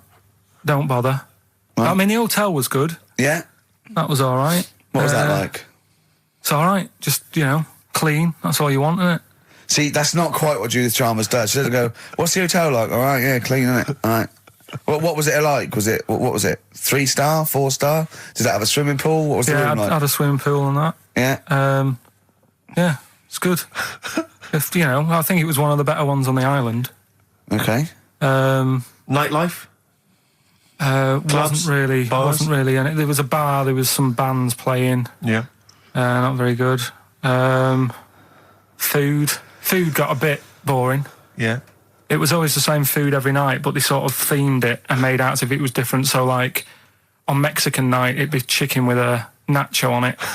Right. And Chinese night, sort of chicken with a little prawn cracker on it and stuff. Sure. But that got a bit boring. That's me just turning on my phone, because I want to read to you a text that I got from Karl. I think you sort of sum up the holiday in this text, don't you? Do you remember it? I can't remember. Let's have a look. Let's have a little look. Let's go Instantly, to what did Suzanne, your girlfriend, make of it? Similar view to you, that they should fill in the holes? Yeah, it's just that thing, you see, I went on a coach trip, right? And you go and see the volcanoes. Like I say, there's 36 of them. Yeah. Which, how many do you need? And when we're on the coach going round all these volcanoes, the fella on the front's going and look out your left window at the moment, and there's a volcano. And if you quickly look out at the right-hand side there, there's another one. Right. And on the left, he's just like, all right, we've seen it. Sure. Do you know what I mean? Yeah. And that trip, I mean, we'll talk about that trip in a bit. Right, this is the text I got from Karl, right? All right. Been up to a volcano. Been in some dead artist's house who built his house in the lava. They said they would show me science with volcanoes, but all they did was chuck some water in a hole and it shot up in the air. No dwarves in the canteen, no scousers here, but there is a Swede woman with a big head. She looks effing gormless with a cap on. All right? So a little reference there to... A Swede woman? What's that mean? Do you mean Swedish? Yeah. Or she looked like a vegetable? No, the Swedish woman. But they've all got sort of quite big bill, aren't they? And I sent him a text. Oh, well, it's just good to be on holiday because, I'm working. He sent back, so am I. Just been watching Sky News. There is a school for monkeys who want to get a band together. Is that monkey news for later?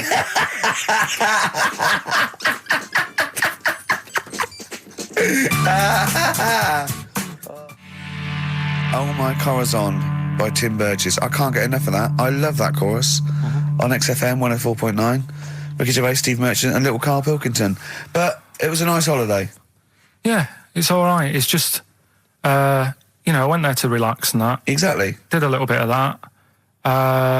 Trying to think of some new, features and stuff. Sure, always working. 3 holidays a year, Jesus. Oh, well, not really 3. Oh, 2. It's all holidays, really. one big sort of like work thing to me and Steve. 2 holidays, isn't it? Work hard, you need the holidays. So, yeah, the things that annoyed me was like, you get bored sat around the pool after a couple of days. I'd read my book. Yeah. There wasn't much going on the... Not even any crabs to throw sand at, was there? No crabs or anything. They wouldn't bother with Lanzarote, right? So, decided to go on a little trip. That's when I saw the volcanoes and that, 36 of them. So, we go on the trip, and the thing that annoys me, it does happen every holiday that you go on. If you go on a sort of a package thing, they have these trips, right? And you pay about 40-odd quid, and they give you some wine, so it make it feel like you're getting your money's worth. But how many of these trips have you been on then? Loads. Probably about 12. More holidays than I've had. Go on. So anyway, so you're on the coach, right? And they take you for the volcanoes. They took us in the middle of nowhere. Yeah. Right. There's nothing else round there. Sure. It's like I say, it's like Mars, but with holes in the ground. Yeah. Right. And they sort of drop you off, and they go, right, everybody, see you back here in an hour. There's loads of volcanoes for you to look at, and a coffee shop over there. And for a fact, right, you don't need an hour there. You could just say, well, just keep the engine running because I'll have a look in this hole, we'll get back on, give us 5 minutes. Don't need an hour. Absolutely. But that they've got something going. It's a backhander, definitely. What, with the coffee shop? Definitely, yeah. They go there. And they get everyone to have an ice cream and a coffee, and they sit down, have a fag, talking to the bloke. Yeah, and it's like, cousin. Yeah. How much was the coffee? Was it probably about 3 each euros? So I think it was $3.50. Sure. Yeah. Which is, I don't know what, that's about 2.5 quid. Yeah, they stitched you up.